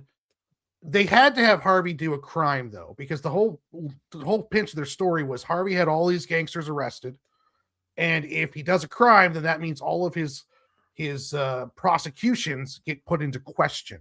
So I could see why they did that part of it, but I agree with Labs. Like they should have waited and not have him. Should have waited for him for a third. And I heard originally the plan, and I don't know if this is true or not, but I heard before Heath Ledger died, the original plan was Joker in Arkham, Harvey on the loose, and then from the rumors was Johnny Depp as Riddler as some kind of like investigator coming in, trying to find, while they're trying to also keep a buffer around Harvey, because if Harvey gets caught or gets there, all of his prosecutions all on those lines. So I don't know if that's true or not. I would have loved to seen Joker as a Silence of the Lambs, Hannibal Lecter in a cell playing off with Batman, even though Christian Bale, in my opinion, really, is kind of like the Tom Cruise of these series. Like you can put anyone else in there and it would have done better. I still like the movie a lot. And it doesn't ruin it for me. It doesn't ruin the movie for me at all by any means. Yeah. It's just, I just have these certain things, kind of like with Ra's al Ghul. Like there's these certain things with certain characters that they have to get, you have to get it right. For me, personally. Yeah. Deathstroke would have been better than Ra's al Ghul. If it was Deathstroke. If it was Deathstroke, yes. Yeah, training Batman, or a young Bruce Wayne, and then he gets paid. See, what would have been great is if the Court of Owls story was around when Nolan was doing these. Because I think Nolan could have done an amazing Court of Owls story. It was, but if they were already in production, he would have had to do it in a third movie. Yeah. I mean, if that story had come out before Batman Begins, it would have been great to start working in Court of Owls. I think that would have been right up a realistic Batman kind of era. But yeah. Yeah. Well, But I it's gonna still love sound the like movie, I'm so just don't, copying you now, but Charles said he had no notes. I got a couple. First Can't note, wait. that bat voice. Why the bat voice though? Uh, Swear to me. I can't get over that. Great Bruce Wayne, but the bat voice. Yeah. So my grandpa loved Bruce. Excuse me. My grandpa loved John Wayne movies, and he made me just keep watching them. And one of his favorite was The Man Who Shot Liberty Valance. And this movie is essentially a remake of that. It's kind of fun, but it's like Batman put over that one. If you do get a chance to watch The Man Who Shot Liberty Valance, just I have seen it many just times. think of The Dark Knight a little bit. It kind of works in that way. And I think because they were trying to shove this into a Liberty Valance shaped hole, man, Harvey Dent just seems to be a little wasted for me. Harvey's okay. It's literally what gets him to make that journey. Now, it's just going to sound like I'm ripping off Lapsed here, but that's my main note is just, it sucks. Like, you're right. It works for this story, but man, there's just so much going on, like especially that long Halloween. And granted, one of the future ones also takes a whole bunch from that, but what they're able to do to actually corrupt Harvey just goes so much further than this. And then you can see after the acid attack, which that's the other thing, the incident that actually creates his accident or his future, if you will, his injuries. Man, it kind of needs to be not just some random explosion and then really CG fire on exactly half of his face. But man, like the acid, like I think that is so much more realistic than random explosion takes off just half my face down to the muscle, but nothing else. Because he I think dipped his that's face in the gasoline. You see, it was perfectly proportioned. yeah, no, like perfectly in half. No, I got you. Like the nose, literally right in half. Right. Yeah. So I wish we could have gotten a little bit more of that. And then I wish the sequel was actually a Two-Face thing, because I don't feel like we got to see that. Just all of a sudden you go from hero to literally villain, but we don't really see it. I mean, like it's just the split second thing. It's yeah. After one conversation.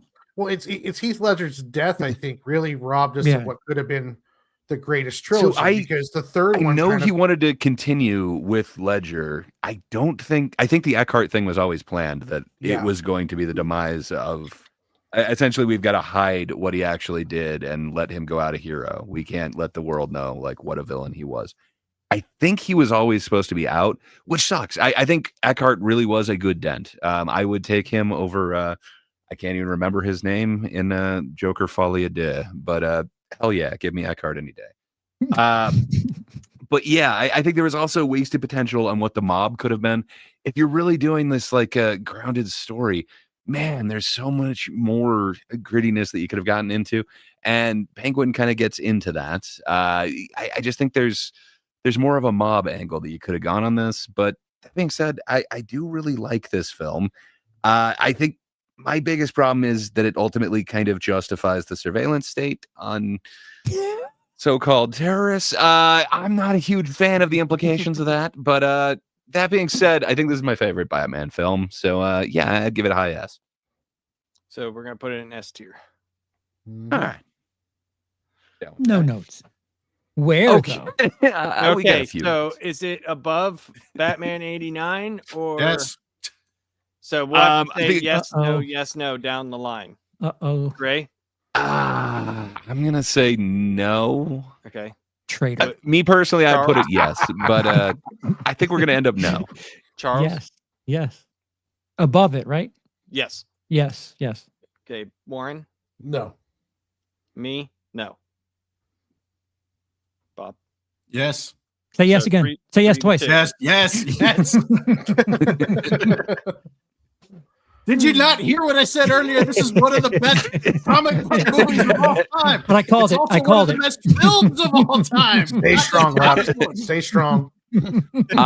Okay, now one that I don't think any of us would argue is the greatest film of all time. However, it does have a very iconic voice in it.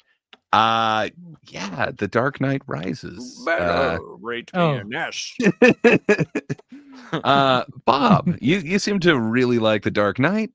Any thoughts on Dark Knight Rises? I really enjoyed The Dark Knight Rises the night it came out. When I saw it in the theaters, I really had a good time with this one. I was really getting into the story. And on multiple rewatches, it's gone down the list a little bit for me simply because there is a lot of holes in this one. Like, the fact that Batman doesn't really need a doctor to fix his back, Dude. or he could go halfway around the world, without any money or anything like that. I mean, it just, there's a lot of holes in this, but Tom Hardy is still fun as Bane with that voice of his. I mean, just listening to him behind you is Black Gate Prison. It's like listening to him. It's like you can't help but kind of enjoy that. Plus, I like how he bulked up for the role, but it's not a very accurate Bane either, though. So for me, I'm going to give this. All right. Story wise and what I'm going to give this a B. I still think it's a pretty entertaining movie, and I think it's a lot better than Batman than say Batman and Robin, and I would argue, and I think it's better than the '66 Batman. So I'm going to put it as a B. Okay, respectable. It's a passing grade. Warren, what would you give Dark Knight Rises?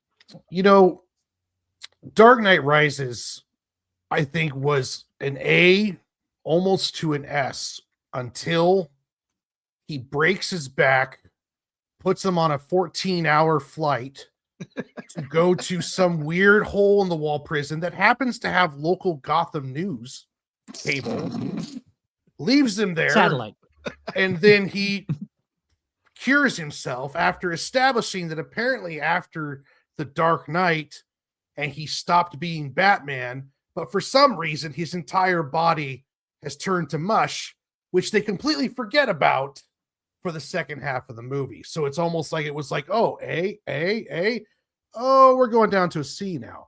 So for me, this film, I would be comfortable putting into a B, but for me, it was a C. I thought the plot was terrible. I thought they completely, to me, it was almost like the writers really wanted to put Batman in that prison, the whole prison. So they didn't really care about how they got there. And it was just all over the place. They took a Bane, which was this amazing kind of cool character. He was more vicious than Batman. He was stronger than Batman. He was looking at Batman was looking like at a mirror of what he could have been if he was evil with Bane. And I liked that kind of what they're playing off of each other there. But then the prison thing, and for me, that just completely ruined the film. Just sit there kind of like going, what? Why do they have Gotham cable? What, was he sitting in this cargo jet for 14 hours next to a Bruce who's all back broken and hurt? And he's just like, oh, would you like some peanuts? My fat Greek wedding's on. Would you like to watch it? What were they doing for that whole entire, it was just dumb to me. Rock, paper, scissors. So for me, the Dark Knight Rises was easily a C. I would be comfortable if we all choose B, but I'm going to go with a C with it because it was just like, that after the back break, because the fight right before it was beautiful. You're friends with the Doc, all that stuff. He eviscerated him, but there was no reason to take him to the prison. Why not have him chained up on a truck and parade him around Gotham as, look, your symbol of protection is now nothing, something along those lines. But instead it's like, no, I'm going to take you to my ancient home and I'm just going to leave you here where you can apparently be fixed by your fellow inmates and then you'll escape. And I didn't mind him getting back to Gotham because, if you're Bruce Wayne, dropping $1 million on an offshore account somewhere in case of emergency when you have to travel around or having connections, I get that. Who among us doesn't have that?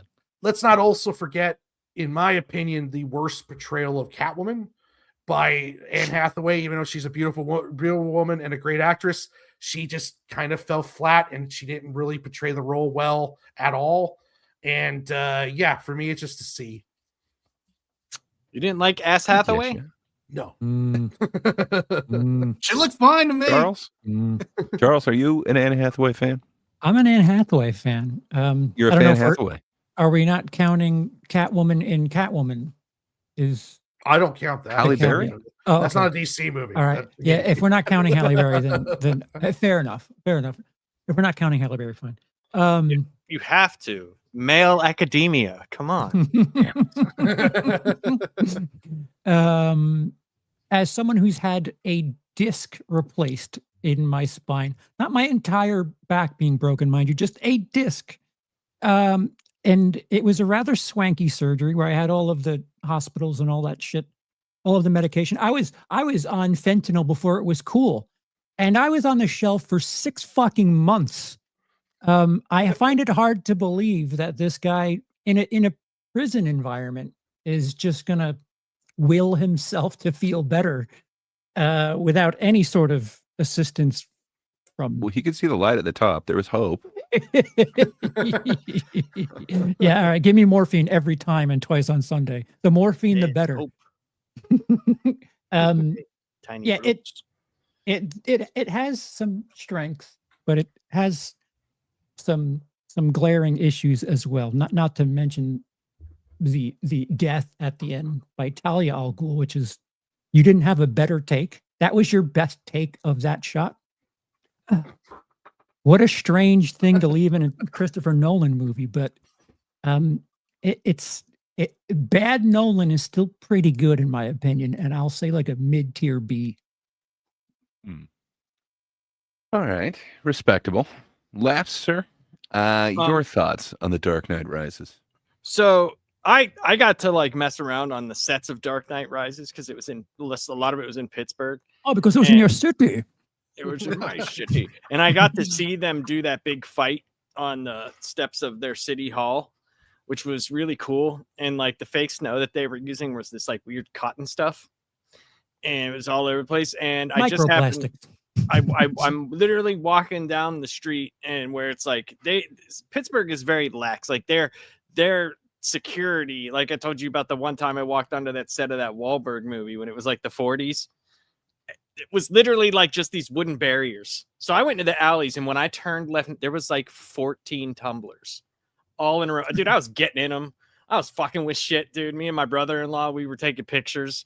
Nice. But it doesn't like there's so much stuff that like Bane works for, and it should work for in a Nolan movie. Like Bane is a thinker.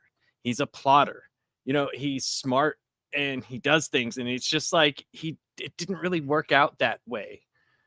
In this, like his plots were like, we're going to blow up stuff, you know, as opposed to I'm going to figure out who Batman is, and then I'm going to use everything against him, and when he's at his weakest, I'm going to destroy him. It was always like he wanted him at his best, and he wanted him this, and it's just the opposite of what Bane was as a character.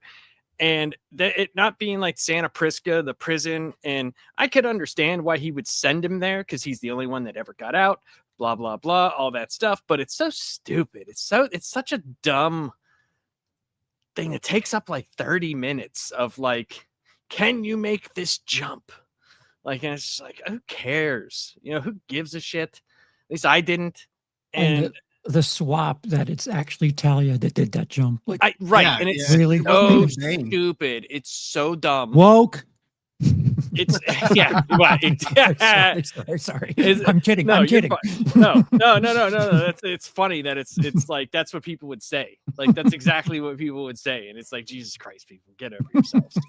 And but it's like it doesn't make sense. Like they didn't learn from Batman and Robin. They just made Bane into a puppet, you know, like he's puppet Bane, you know, like, oh, live down in the sewers, puppet Bane. We'll tell you when to come back out. And but I want a sandwich, you know, like I could just see that being a scene in that movie. And the strongest performance was Michael Caine in the movie, like the whole thing. And the whole ending type thing where it's like, I could imagine myself looking across and seeing it. It's like, they gave us the Alfred ending. They didn't give us the Bruce Wayne ending. They literally gave us the Alfred ending. And I'm just thinking, like, he went from like Dancing with Muppets to fucking this, and it's like, God damn it, dude. I'd give this a C for me personally. See. As an overall movie. I just, from where the first two were and I understand that it's hard to close. It's very hard to close. Like, because if you look at like Return of the Jedi, right? It's very nostalgic. Except for do not be talking crap on my Ewoks. Sorry, Indiana Jones is the only movie to Love close Doug. out a trilogy well.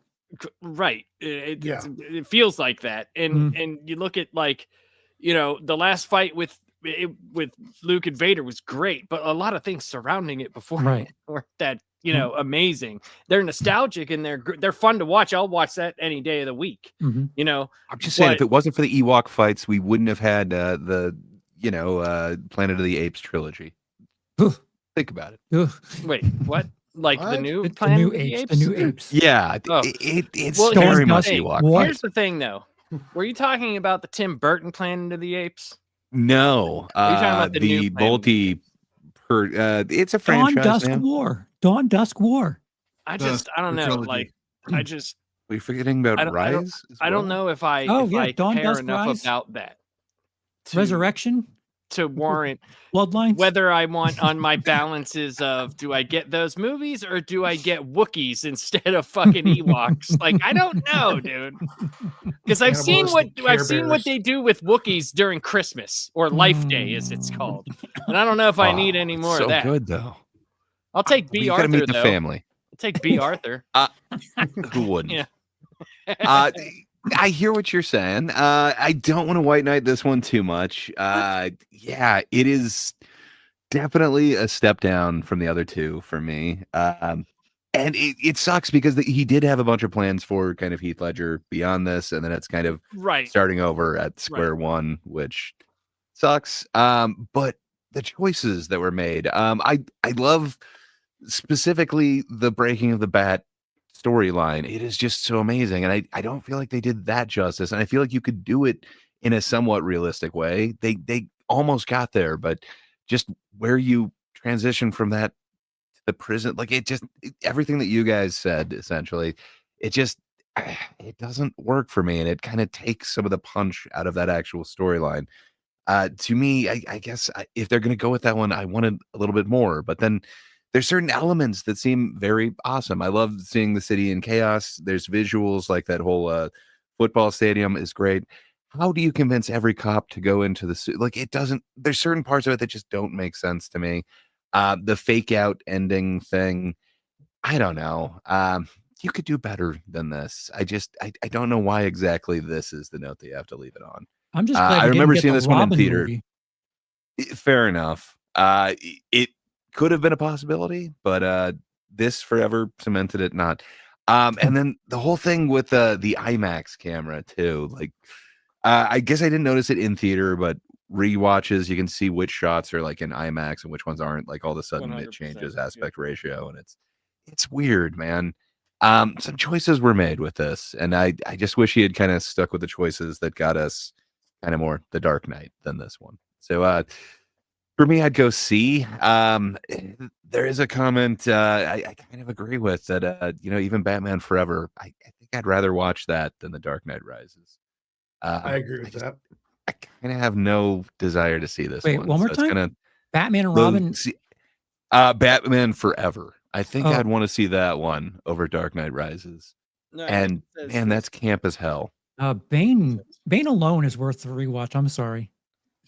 Crashing display. See, I agree Bane with you is that in Batwoman Batman is Forever. so- Or no, excuse me, Batman and Robin, and I'd take that one too. What's weird is that you spend the first half of the Thank you, movie Harry Guy sketches. establishing Bane as kind of like this pinnacle equal to Batman, and then you spend the rest of the movie completely sidelining him. Like even the pit, like Batman's like, so the only person to escape is Bane. And he's like, okay, if I do this jump, he's in this competition spiritually with Bane in a way. And then they just take all of that away. It's like, no, Bane was rescued by Ra's al Ghul as he was zip lining down, and the actual person who did it was a small little child girl that Bane protected from being train raped by the other prisoners, apparently, because there's no guards there. So, I mean, like, based. I mean, it was just really weird. It was like they gave. It was almost like watching The Force Awakens and The Last Jedi, but it was all in one movie. Like the first half was Force Awakens, and The Last Jedi just spent the rest of the time dismantling the first part of it. So it was like, to me, it was just like, I don't know why you build a character up like that. I don't know why you establish Batman is broken and then not play into that more. I don't know why you don't. All of these decisions in the first half, then it was like all just kind of either forgotten or retroactively taken away in the second half. It was really weird choices. It was almost like two people wrote it and they were like fighting with each other, and it's just weird. Well, Nolan didn't want to do this, and Yeah. they threw all of the money at him. It does feel forced out of Yeah. all three of the movies. The Rises is the most one where it's like Nolan just kind of, well, I got to finish this, so let's do something. And I'll leave you an out at the end if you want to do the Robin movie. Fuck it. Yeah, it's gonna be called Robin Mysterious Skin 2. Yeah. Just so much that could have been done though. Like that buildup is so I just wish they had kind of paid it off how it really could have been. It's just one of my favorite storylines, the Broken Bat. So I happened to see, I think Charles, you had it as, was it an A? B. Oh, B. Okay, so we got B, C. We got 3 C's Warren, and 2 were you at B's, a I think, C? right? I was a C. Yeah. Yeah. So it at, 3 C's, 2 B's. I had it as a B. Okay. Okay. Lapsed, were you weren't you C as well? Yes. Yeah. We have 3 C's and 2 B's. 2 B's. All right. Do we put it above or below? We can do a low B or the first C. I put it below forever, but I think it's a C. I mean, you want to put it above forever, that's fine too. But I don't Charles think it's a B. will quit the stream if my we put heart's it below there. So I think out of principle, it looks so much better. I would put it above forever or yes, in the C category. Okay, in the C. Okay, I'll put it above forever. Yay. Compromise. Okay. Everyone's favorite Batman, Lego Batman. I only saw this one once. I like Will Arnett as Batman, but I don't remember much of it. To tell you the truth, I did not realize this was a theatrical movie. So, Yeah. but I know I didn't see it in the theaters, but I enjoyed it. So I don't know. I guess I'd give it a B. It seems like kind of a campy Batman one. But I don't really have much to say on this one. Charles, I don't think you've seen this one, right? No, I have.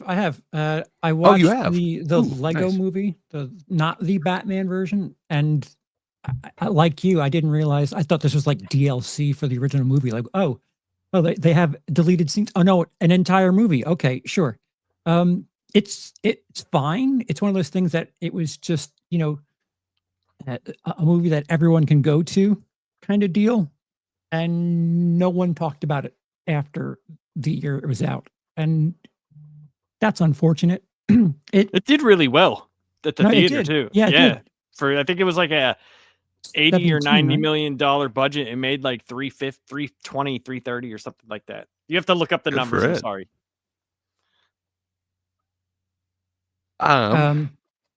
But Where would you put it, Charles?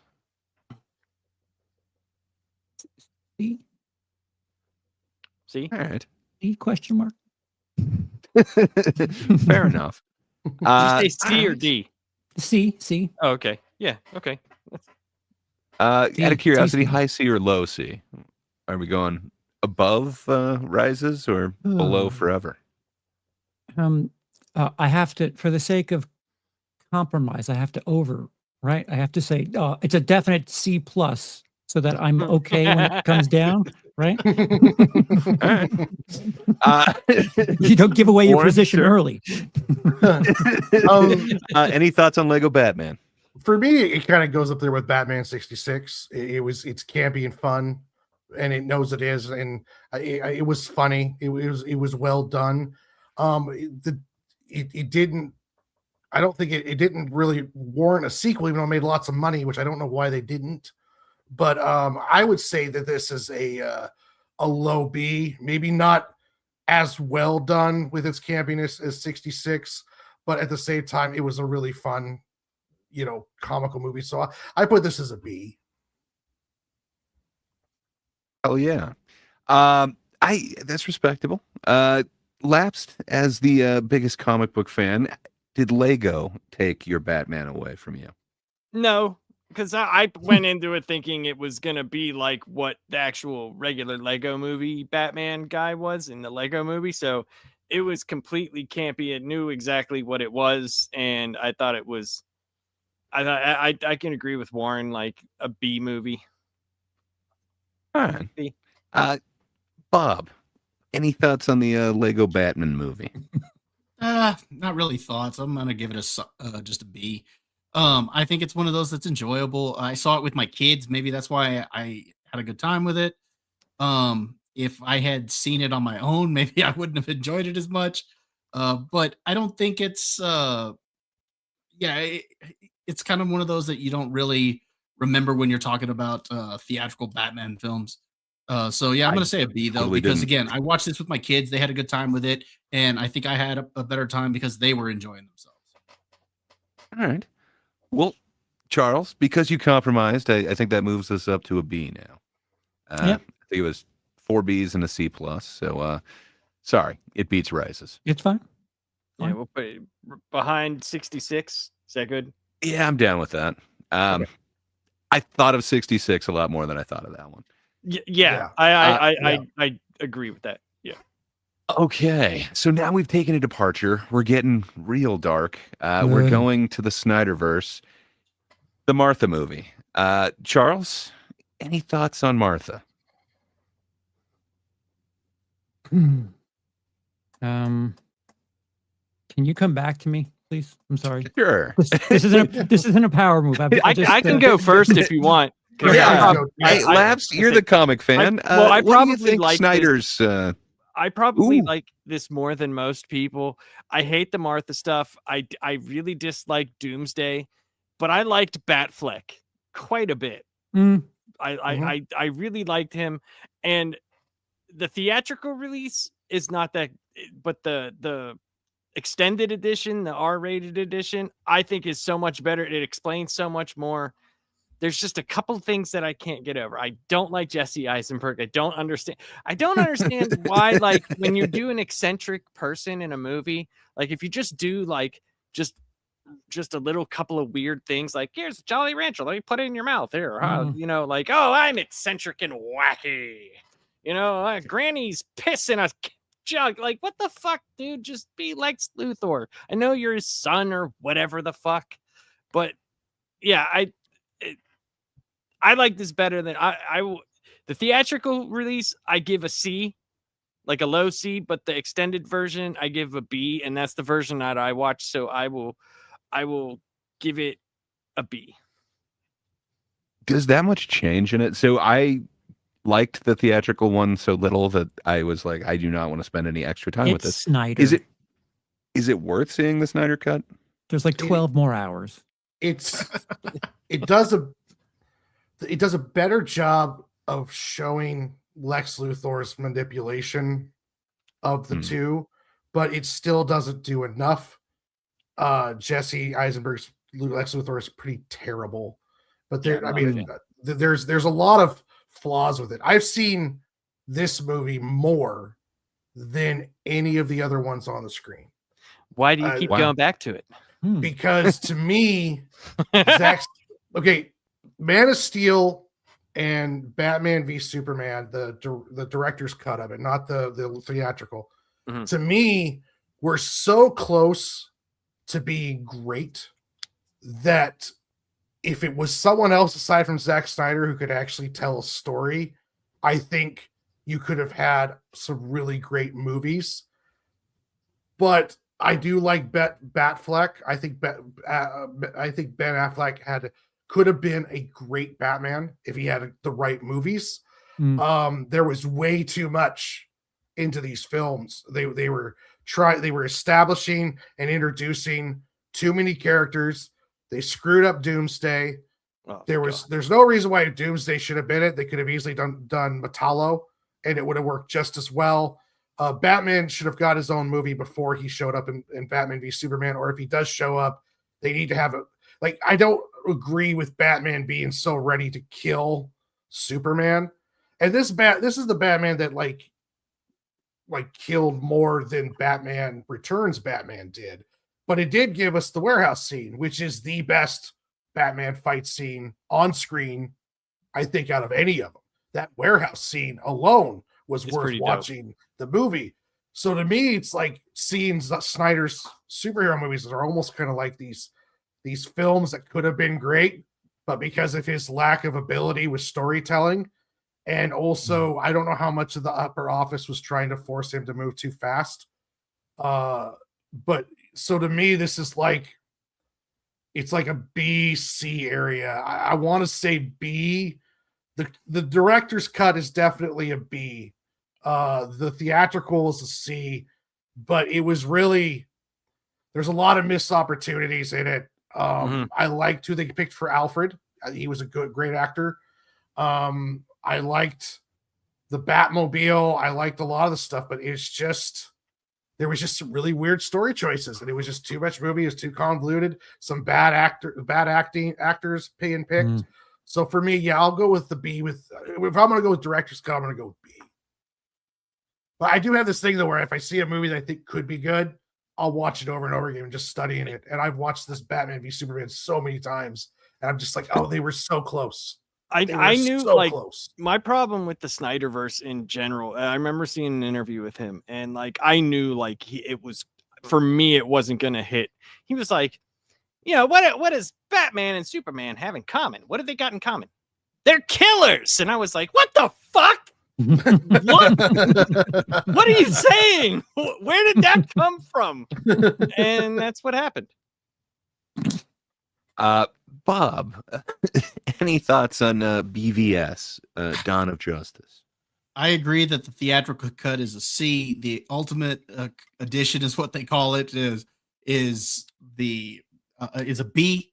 That's the only version I watch of this film. I actually like that version quite a bit.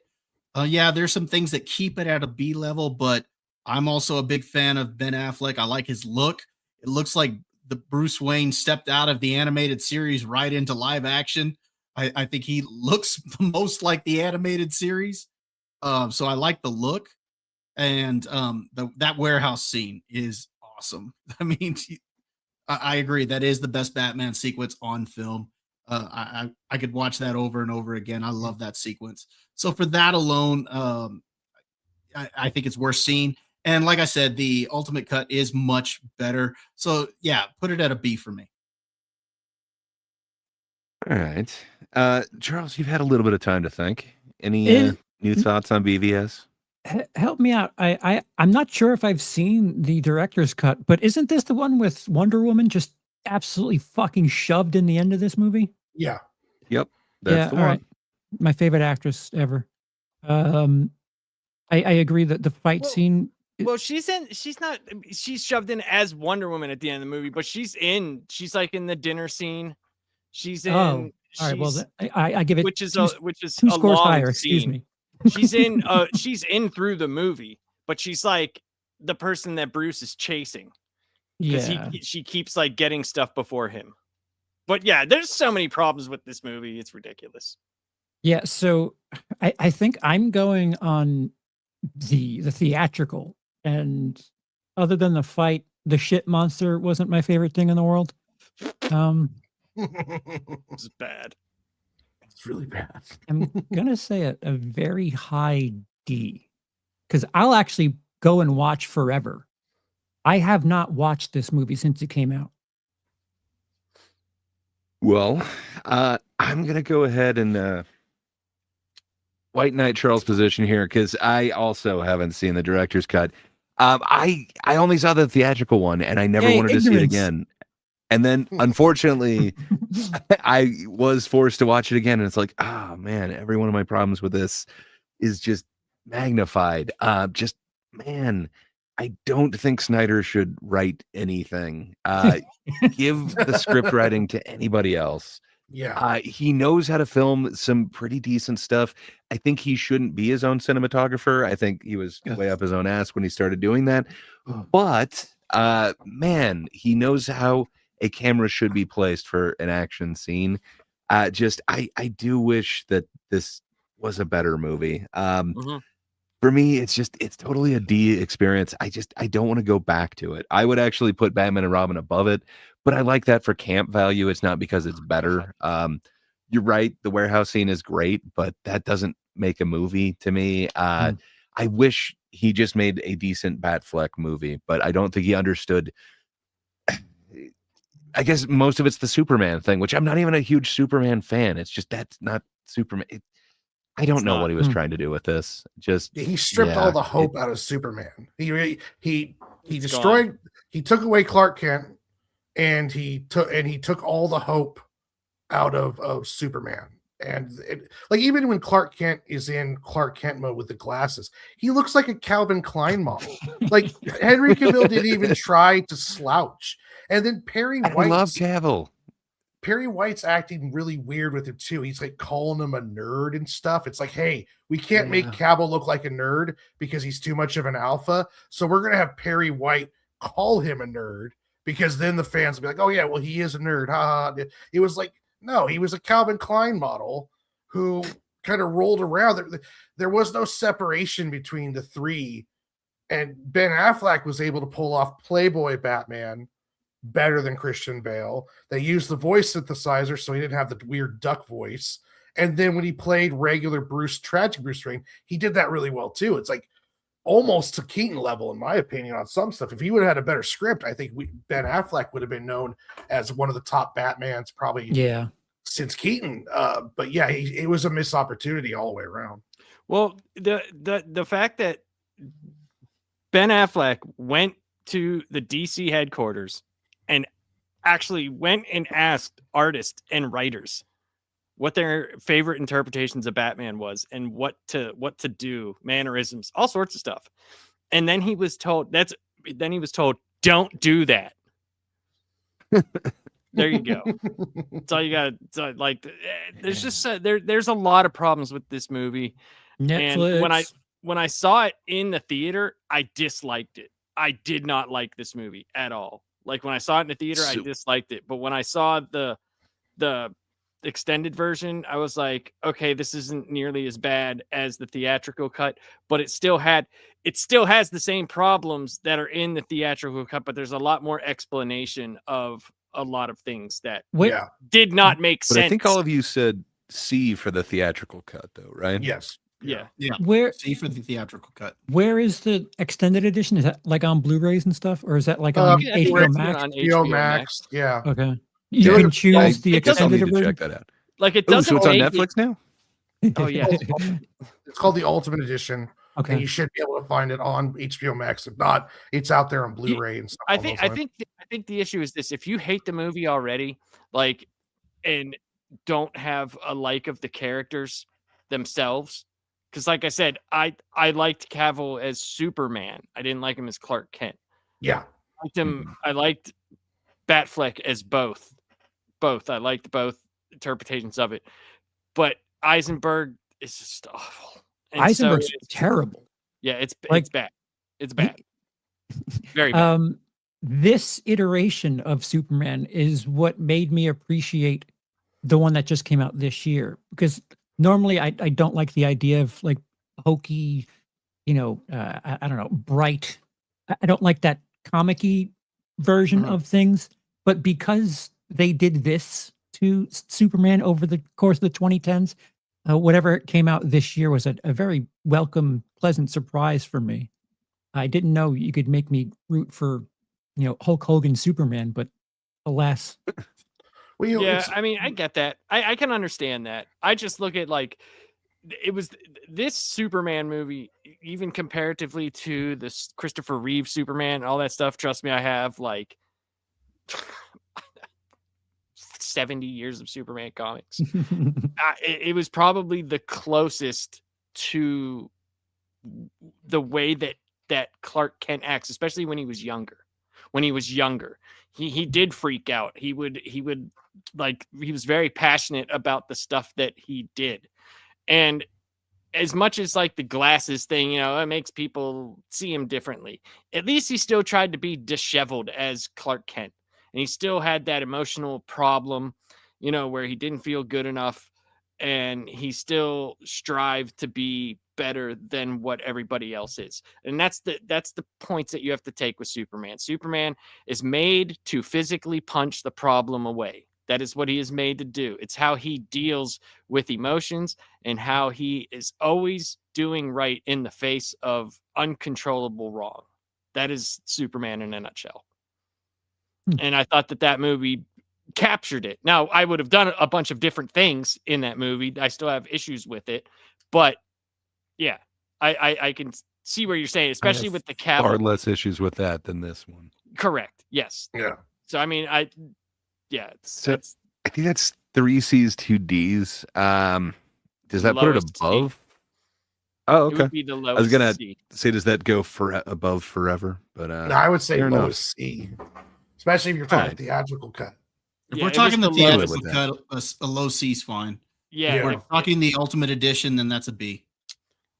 yeah, it'd be Alright. the lowest C that we have so far. Okay, I'm down with that. Okay, so now we're going to Matt Reeves and we're going to Pattinson, and we've got the Batman. Thebitman. I don't know. We've got Slow Nirvana. Does that do something for you, No. Bob? Your thoughts on the Batman? All right, this movie was an A for me up until we get to the last act of the film. And the last act, I think, really drags this thing down, which I thought the last act was a C. So because of that, I'm going to put the movie as a B. I still enjoy it, and I will say I actually enjoy it more now that I've seen the Penguin than if the Penguin hadn't have come out. I might even drop this to a C, but the Penguin makes me like this even more. I didn't have a problem with Pattinson in the role. Maybe as emo Bruce Wayne, I could say that I wasn't a fan of it. I'm hoping maybe in a sequel we'll see him try to take on more of the billionaire playboy. Read Batman Year 2. Yeah, it's literally very close. I could see Bruce literally putting on Avril Lavigne and fucking telling Alfred to shut up, man. You don't understand what being Batman is. He was literally more Batman than Bruce Wayne in Year 2. Well, but that actually I liked about the film is that he is more Batman in this movie. This is a one where he's only Bruce Wayne in very little of the film. He's Batman pretty much throughout the whole thing. So I mean, there's a few scenes, of course, where he's Bruce Wayne, but I had no issues with him as Batman. And yeah, like I said, I'm going to put this as a B. The last act really drags it down. But it was an A through that first 2/3. I think the Batmobile sequence where he's chasing after the Penguin, I think that's a fun scene. I love that scene. And then Colin Farrell as the Penguin, both in this and in the show, I think he's great in the role. So yeah, for me, this is a B. Fair enough. Warren, what's your thoughts on the Batman? You a fan? I was not a fan when I first watched it. And then I rewatched it recently, and this is post watching Penguin, because I'm also in the camp too where Penguin made this movie better. I forgive a lot of what Patterson's performance, because at this point in his career, it's Year 2. There is no difference between Bruce Wayne and Batman. Like Bruce Wayne, like he even stayed talking like Batman when he was Bruce Wayne. Like it was really part of him is like the journey to discover his humanity back after being in this dark hole, and that's kind of what happened in that third act when he was saving the people in the stadium. Even though I do agree the third act kind of drug on, the way they ended it with the Riddler, I was not a fan of. I always said that this movie was kind of like Nolan on steroids when it comes to realism. Like, I don't understand why every Joker now has to have a messed up face. Like, okay, I get it. Heath Ledger did it, but we don't have to do that now with everyone. And then the guy they got playing Joker now looks like he French kissed a meat grinder. And it's like, why are we doing that? I didn't mind forgetting the one fact. Joker. Well, I didn't. I don't count that joke. I don't mind the fact that his detective skills weren't great because he's still learning. But I will say what this movie does better than any other Batman film was that opening scene where he's talking about fear and that guy drops the spray can and it rolls into the shadows and he doesn't want to go get it. Other criminals see the skylight and then they look straight to the shadows. The way he personified fear was so good in that film. But also at the same time, Batman was like always like walking at a slow trot. He was always talking very slowly. I don't know. I don't know about. I'm so lukewarm on Patterson's performance. I think there was a lot of good stuff in that movie, but I would give the Batman a B. I want to say if the sequel comes out and they show growth in Patterson's Batman, where he starts producing more of the Playboy and we start seeing him grow, I think that would retroactively make the first movie better because it's like, oh, okay, I see what's going on now. I get it. He was super young in this. Now he's kind of discovering who he is more, and then we get to kind of see the battle between the three personalities, which they're already starting to kind of play. Like, there is no Playboy Bruce Wayne, because honestly, Bruce Wayne right now is just a traumatized kid fighting crime as Batman. So as far as he's concerned, he is the only thing left is Batman. And when he's not Batman, he's just he's working on to his next Batman time period. So yeah, I would give it a B. I think the sequel could possibly move it up to an A in retrospect, but right now it kind of sits at a B for me. But Penguin did damn near push it up to an A because that Penguin series, that was good. And they're doing the realistic stuff. Like, if you're going to do the realistic stuff, do it right. And they are doing it. Like, even Batman's flying scene was essentially just a wingsuit in the middle of a city, and exactly what happened to him is what would happen if you try to do a wingsuit off the top of a building in the middle of the city. You're going to crash and burn pretty damn hard. So that was, I do like the kind of guerrilla. Still, since Michelle Pfeiffer, best representation of Catwoman. I mean, I hate the costume for her, but the costume was not great. But the way she played, it was like with Michelle Pfeiffer, it's like, how is a secretary doing backflips and kicking ass? With she's part Zoe, cat. it's like, okay, we get it now. Okay, I get it now. She's a cat burglar and she lives on the street and she's had a rough life, so that's why she has her abilities. With Michelle Pfeiffer, it's just kind of like, I don't know. Did they officially said she had cat powers, or is it just she was driving crazy? I'm and just apparently assuming that teaches her kung fu and gymnastics because she went crazy. I didn't know bipolar did that, but whatever. So yeah, I'll stick with a B on it. Okay. Charles, if I remember right, you had some kind of strong feelings on this one, didn't you? If Nolan's Batman is the Goldilocks for realism, this is just a little too far in the edgelord direction. A little too dark for my taste. And like everyone else, the Penguin series certainly makes me appreciate it a bit more.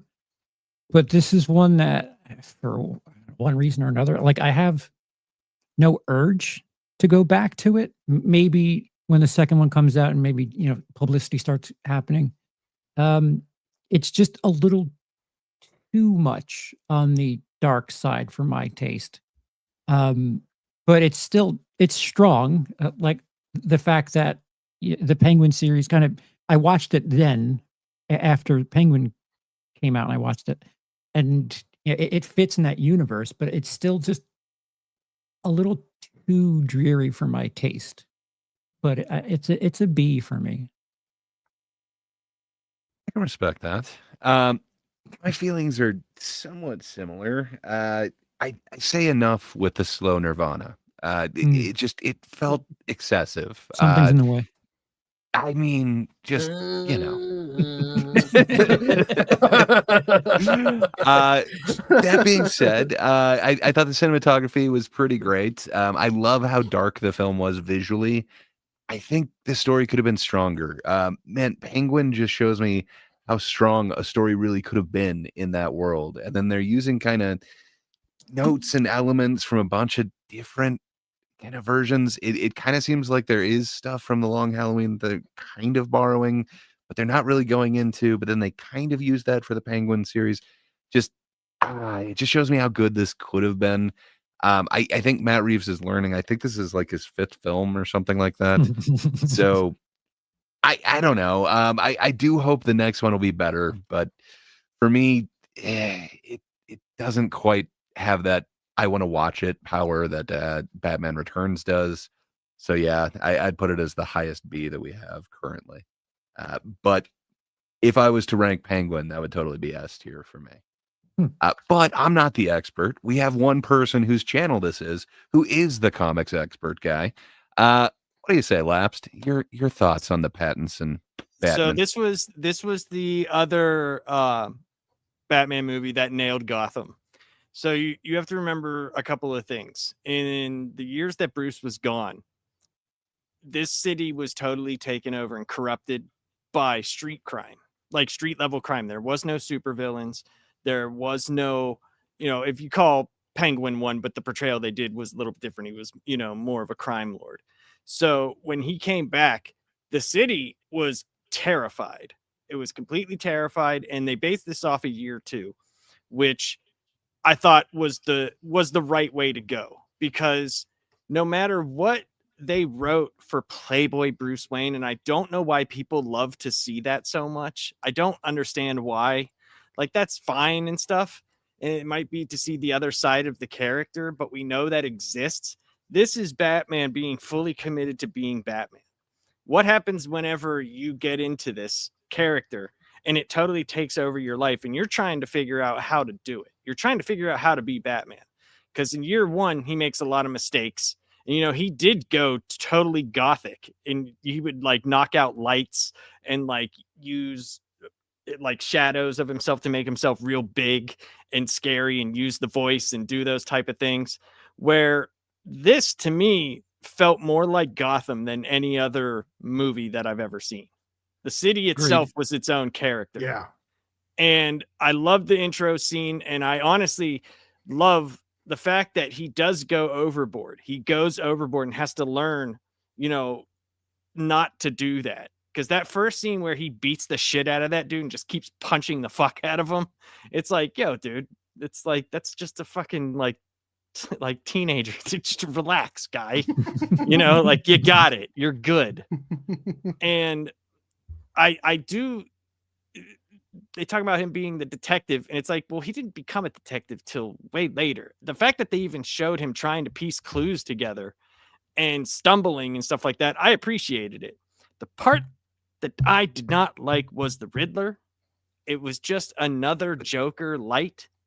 I just don't care for that. If the Riddler's going to be the Riddler, I want riddles. I want really, really good riddles, and I think that's why he doesn't he's no work. great detective, but like the Batman, like come on, the Bat riddle. Like I don't know. It seems way too obvious to have never considered that. Clock. The Clearly, answer's he means clock. Penguin. And that's fine. That's fine. And I can understand that. But it's more to me like I just didn't like the Riddler, and I hated the YouTube thing. Like, he had like 500 followers on YouTube, and they all just fucking showed up. Like, God damn it, dude! Like, what are we doing here? But I thought Pattinson as Batman was fine. I thought he was fine, and I thought he looked great.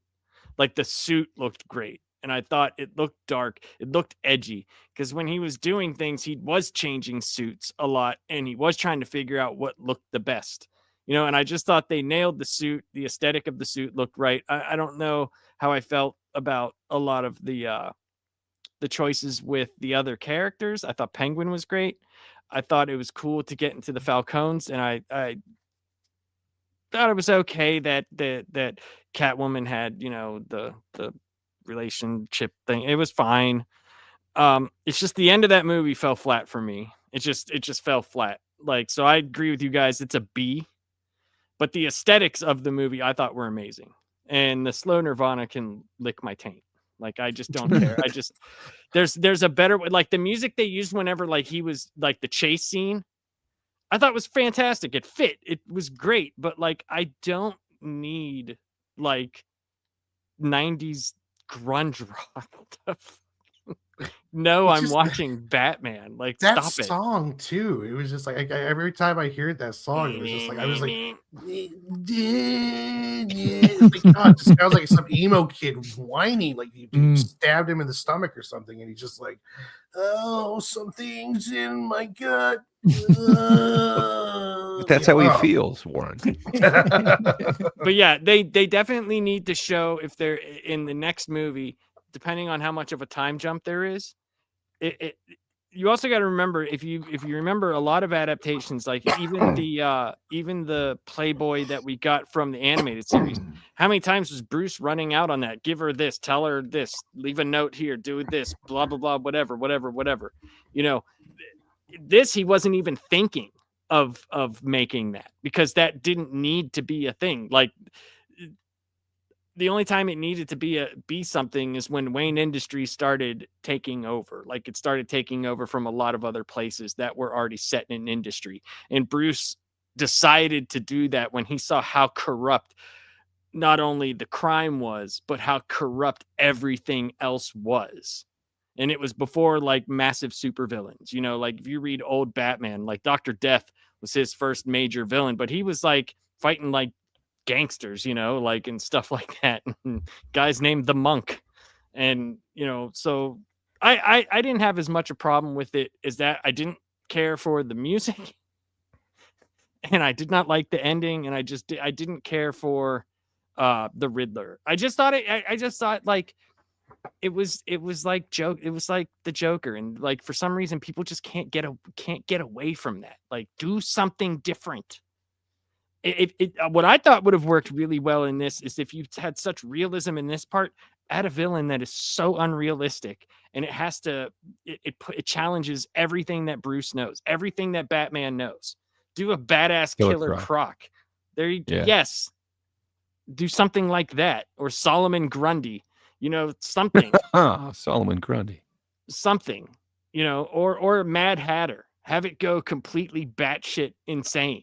The Mad Hatter would be fun, but yeah, Clayface would be cool. Clayface would be really cool.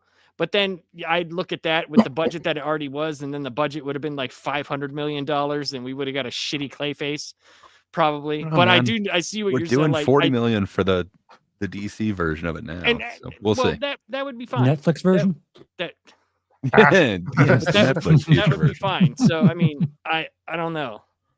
I didn't care for the Riddler and the YouTube thing.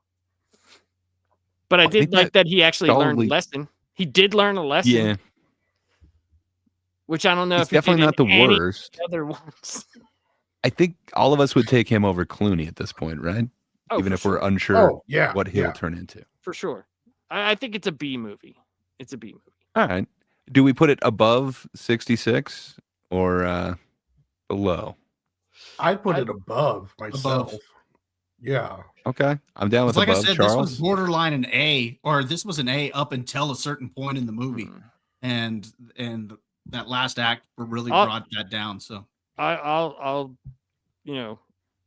go with you guys, but I would think it would be in the middle, because I just think 66 knew what it was. It knew exactly what it was. Hold that thought, because I'm with you. Gray, you're going to have to decide it then, because unless you're formally saying above lapsed, if you're not, you'd be surprised that it isn't as lopsided as you're imagining. I think it's right below 66. I agree with that.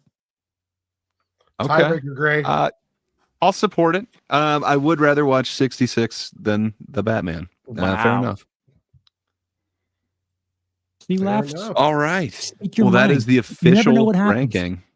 That kind of sounds right to me. I think I might have had Mask of the Phantasm a little bit lower, like the end of the A column, but other than that, I it think you need feels to about right rewatch to it. me.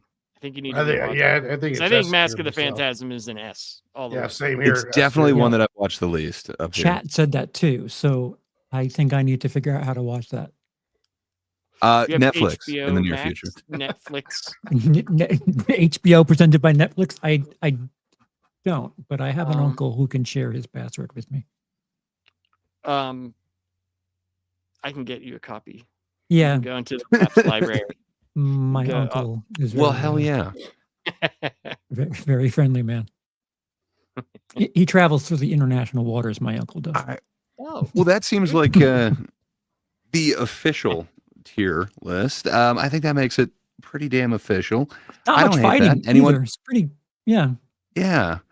All right. Well, as a quick palate cleanser, now that we're more familiar with the flicks, do you think you could recognize them from, say, if you were to just hear a review, either a 5-star, 1-star review? Oh no. Think you could name it? Ooh. Oh Um, no. Hey, Labs, would you mind sharing that? You didn't say there's gonna be thing there? homework. Oh, there's homework, but don't worry about it. It's pretty close. So, yeah, I went with the super cinematic site, Letterboxd. They're snobby over there. Hey. So, yeah. Do I have to do this or you? You don't have to do anything, sir. Okay, You just have to answer a question because you Okay. are a comic expert. So, as the comic expert, we got a 5-star review, and it's from just the other day, November 30th of 2025. Anyone not giving this 5 stars is lying. Is the background a Which- hint? Yeah, It I'm is going to say not. that. It's just Batman-y. Okay. But yeah, any guess as to what Batman movie this reviewer was talking about? Wow. Lapsed. Your comic status is on the line here. It is Just so you definitely know. not. It is definitely not. I think it should be obvious to a comic expert. Come on, man. Anyone not? Well, then Batman and Robin. Yes, actually, you are correct, sir. How You know could what's you funny is have I was known going to that? say that because of the cat and the little watermelon. Well, Don't do it. okay, Bob. Since you kind of piped up there, let's ask you. This is a 1-star review from the 17th of June, 2020. Viewed from any conceivable angle, this is enormously stupid, and it only gets ever increasingly more idiotic the closer you look. 97. Let me see the guy's likes. profile picture. It's so nice. Yeah, you can. It's what? MMCC. Okay. What bat flick do you think he's talking about? Well, 2020 is the review, so that's not going to be the Batman. Right. So that one's Probably out. not. That one's out of the question. I'm Bob using going the to say The detective Dark Knight skills. Rises. Actually, it was just The Dark What? Knight, sir. How about Wow. Yeah, he's a tough reviewer. What can I say? Warren, you're up next. 5-star review. This is from the 29th of December, 2024. Good day, good year. I'll be forever grateful I got to experience the hype, the merchandise, and the film itself. It's still the best comic book film I've ever seen. A moment in time I'll never forget. 5 stars. Batman 89. I'm afraid it was BVS, Dawn of Justice. I'm sorry, sir. You know what? It's obvious. The only Charles. reason why I actually was going to say Batman v Superman is because of it had so much hype behind it. It had so much fucking hype. The fact that I was going into 7-Eleven and there were bat cups everywhere and it was like fucking bat underwear, it was everywhere. Yeah, that symbol of the Superman symbol in the Batman. Oh, that was yeah. everywhere. Everywhere. Okay, we did live through that hype. I just forgot. Charles, 1 star, watched by Emily on the 27th of October, 2021. just another incredibly boring white man. Is that a vape Uh, in her mouth for her fucking profile picture? It could there? be. It's Does definitely a look like cell phone in front of a mirror. Ugh. But what film do you think she could be talking Right, so- about? This also cannot be Thebetman. So, huh. They're all boring white men. So wait, no, I'm going to say Batman Forever. Ooh, so close. It's hate Batman Begins is just the boring white man. I'm sorry. All right. Bob, your final question.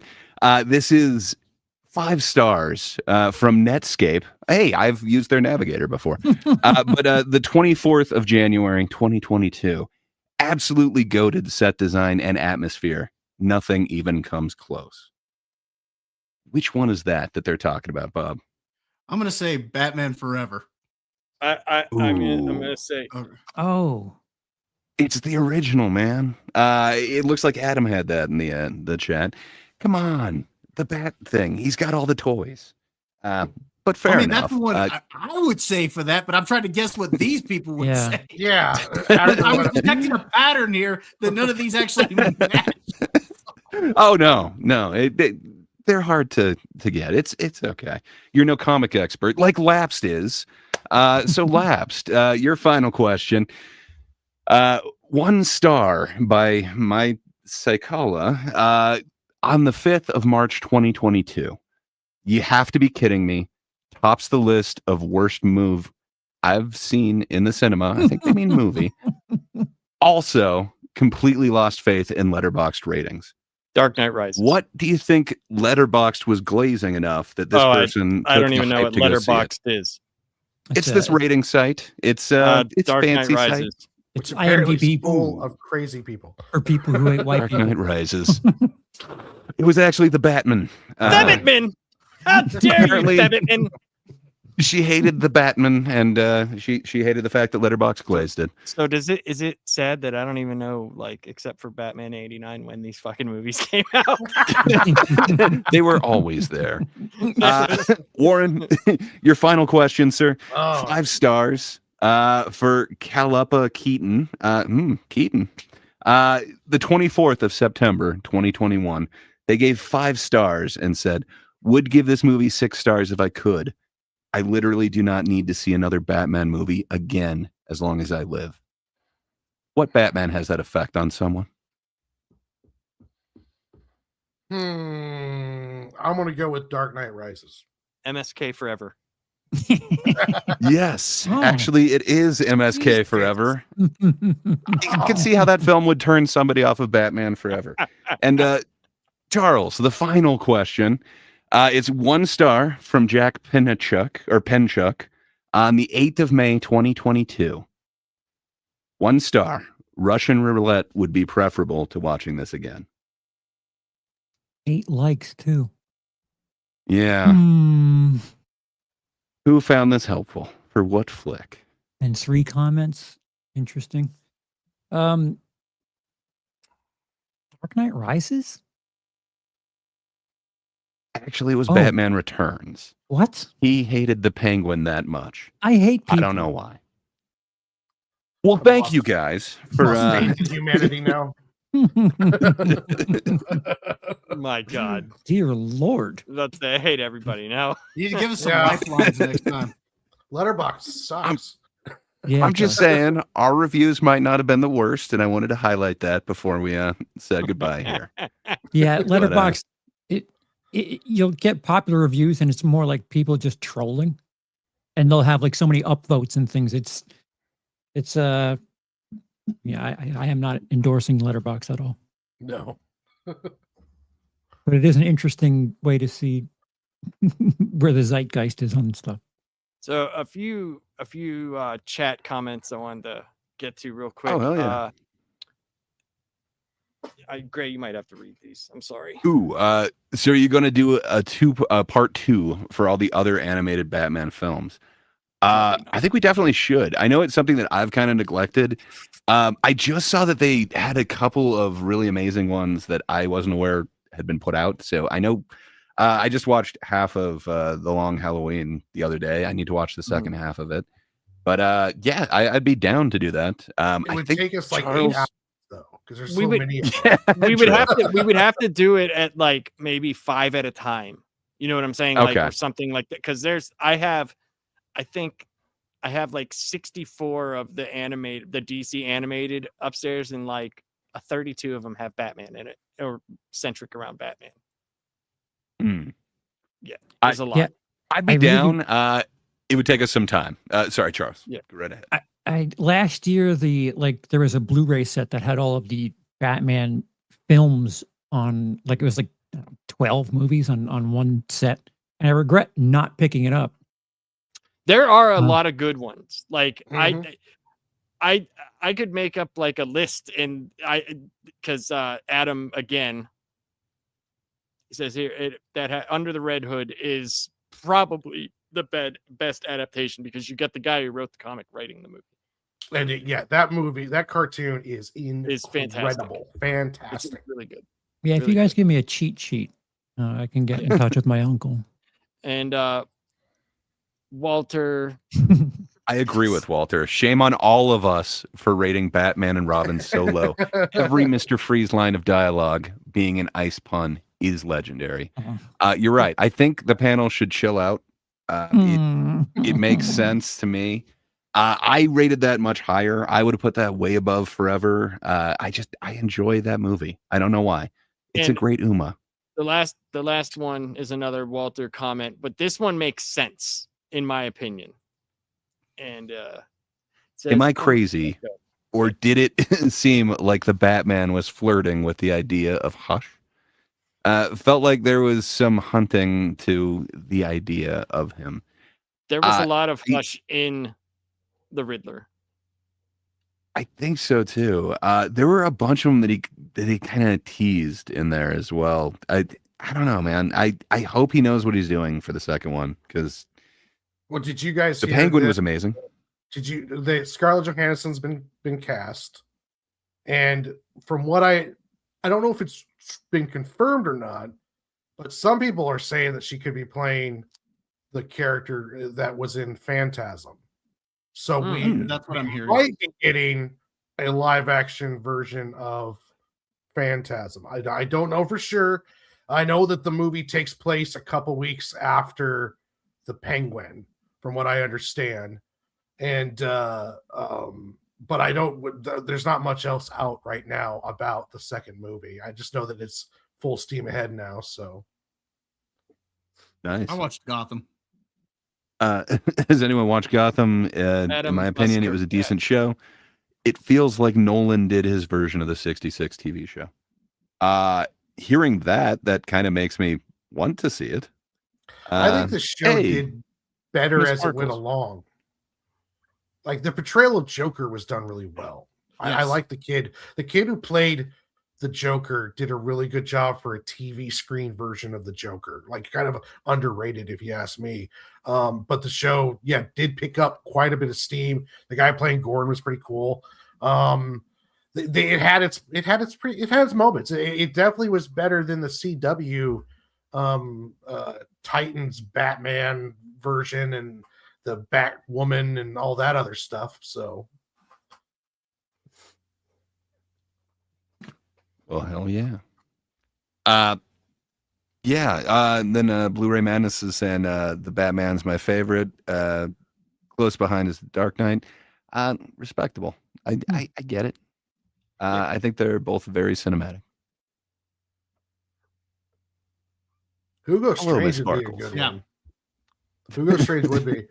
Yeah, except for the Dr. Death, who you could say was his first big villain, but even though he didn't appear till like 30 years later after his first appearance, but Hugo Strange was like before the Joker, before all those guys. He was in there, and he had multiple issues. So that would be fun to see a Hugo Strange. It would have to be psychological, like massively. And they have an animated series that fits perfectly. Like he has that machine that reads people's dreams. He finds out who Batman is, tries to sell it to certain set of villains. that would be kind of neat. That'd be fun. Yeah, the Just honey. happy I'm getting my Clayface movie. Yeah, he's getting his clay face. That's all he cares about. Well, hell yeah. I think that pretty much wraps it up. Does sir. anyone have anything else going on? Warren, I believe you're actually going from here to another stream, are you not? Yes, I'm going to leave the high-rise suite of the last panel and go down into the dredged basement dungeons of the land of MSK, where I will be there with Full Metal Nate, and I'm sure we're probably going to be talking most likely about the Netflix buying of Warner Brothers. That's what I'm just guessing. Either that, or we'll just be watching me and Full Metal Nate try to steer MSK away from his cliff of horrible, hateful things. So either one of those things could happen on the MSK show. You know what? Who knows what's going to happen on the MSK show? It's kind of like a rooster or dog fight. Anything can happen at any time. Just don't get in their way. So I actually said to MSK, I was like, hey, dude, if you're talking about Warner Brothers and Netflix deal, I was like, I did a lot of research on it. His response. Ready for this? Oh, God. Tonight we will have 3 shit. That will be big topic. S. And I went, all right, dude, whatever. I don't even want to talk to you anymore. Just forget I messaged you. I like Polar Knight's comment. We have every stage of beard growth on this panel. It is true. That is kind of awesome. I've never thought of it that way. We should have arranged ourselves thusly. Bob, do you have anything that you'd like to promote going on? Here we go. Well, go ahead, Charles. What were you going to say? What does "we have 3" mean? I'm sorry. I need a translation of MSK to English. He have 3 shit. What that translates as in, oh, good Sir Laps, I have 3 topics tonight, that being one of them, and we're going to have a wonderful time this evening. Or that means no, Laps, you can't come on here because you're probably going to, know what you're talking about. And you're not going to talk about. So if he does talk about it, he wants to say shit that's just not true. Oh. Because he's got inside track on why it's being sold. It has something to do with feminism or something. Oh, yeah. Sorry, Bob. no. Just sorry, on my Warren. channel, we're going to be doing, like I said, we're going to be talking about Kill Bill on Tuesday at 9:30 Eastern on Dad's Turn to Talk. We're also going to be giving, like I said, either a tier list of Tarantino's films or doing our own personal rankings. I'm probably leaning more towards our own personal rankings just because, like Charles said, there's so many that are S's on there. It's kind of it is hard to do. It's going to kind of get boring because everybody's being S. So, so for that reason, we'll probably do our own personal rankings. But looking forward to that. That should be a lot of fun. You can also catch me on the MSK show on here on Fridays, of course, and you can find me on X and on Criticless. Hell yeah. Charles, sir, you Yes. got anything to announce going on? No word on whether or not something is happening tomorrow. Okay. So I guess for a viewer, that'd be a surprise. If it does happen, so be on the lookout. Ring the bell? Otherwise I'll be filming something that will be edited, maybe not until around Christmas, but there's a thesis video on Dawn of the Dead 2004, starting the zombie craze of the 2010s. The Poison Ivy video should be done sometime in the month of December, and I might tackle Delia Forever for who would like that, because I hate myself. And Tuesday, I don't know if we've decided what the hell's happening with the ticket, but I have had an extra half week to process Brendan Schaub, and I'm angry at someone. I don't know who yet, though. I'm hiding. I didn't do it. Lapster, only you got anything going on? Yeah. tomorrow, I mean, well, I'm not sure. Tomorrow it's supposed to be MSK's birthday thing. Oh, I forgot. Oh, that's right. I forgot about that. So I don't know, but I will be watching UFC tomorrow. So there's that. And I will be finishing a video on. I read this really cool. It's a Batman, The Question, and Green Arrow comic. It's really well done. It's a very old timey noir style where the Question finds this conspiracy as he always does, and it happens to be with Queen Industries, and those two team up because Oliver Queen at the time he's like outed. He got ousted from Queen Industries, and whenever they finally get to where they need to go and they're trying to find the conspiracy, they get to the place and Batman is with the people, and you're like, wait a minute, what is happening here? So it was very well done. It was really cool. So I'm going to be doing a review on that. I think we're going to talk probably about what we're going to do Tuesday about comedy, which might be Brendan Schaub too. No, I'm just joking. An in-depth analysis. Joke by joke analysis. 12 seconds long. Yeah, all of 12 seconds. And he looks at the floor for 10 of them.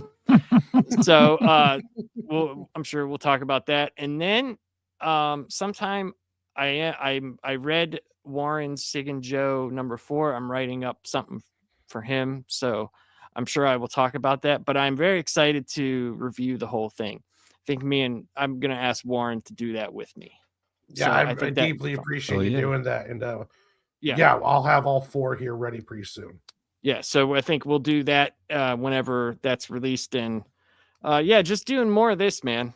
More of this. I'm going to do comic book reviews whenever I can, but this is my main focus right now because I like doing this. So, yeah. That's about it. So my poll is empty on my complete, on my channel. Best Batman era, 64% of 30 votes. 64% say the Nolan trilogy. 23% say the 90s era.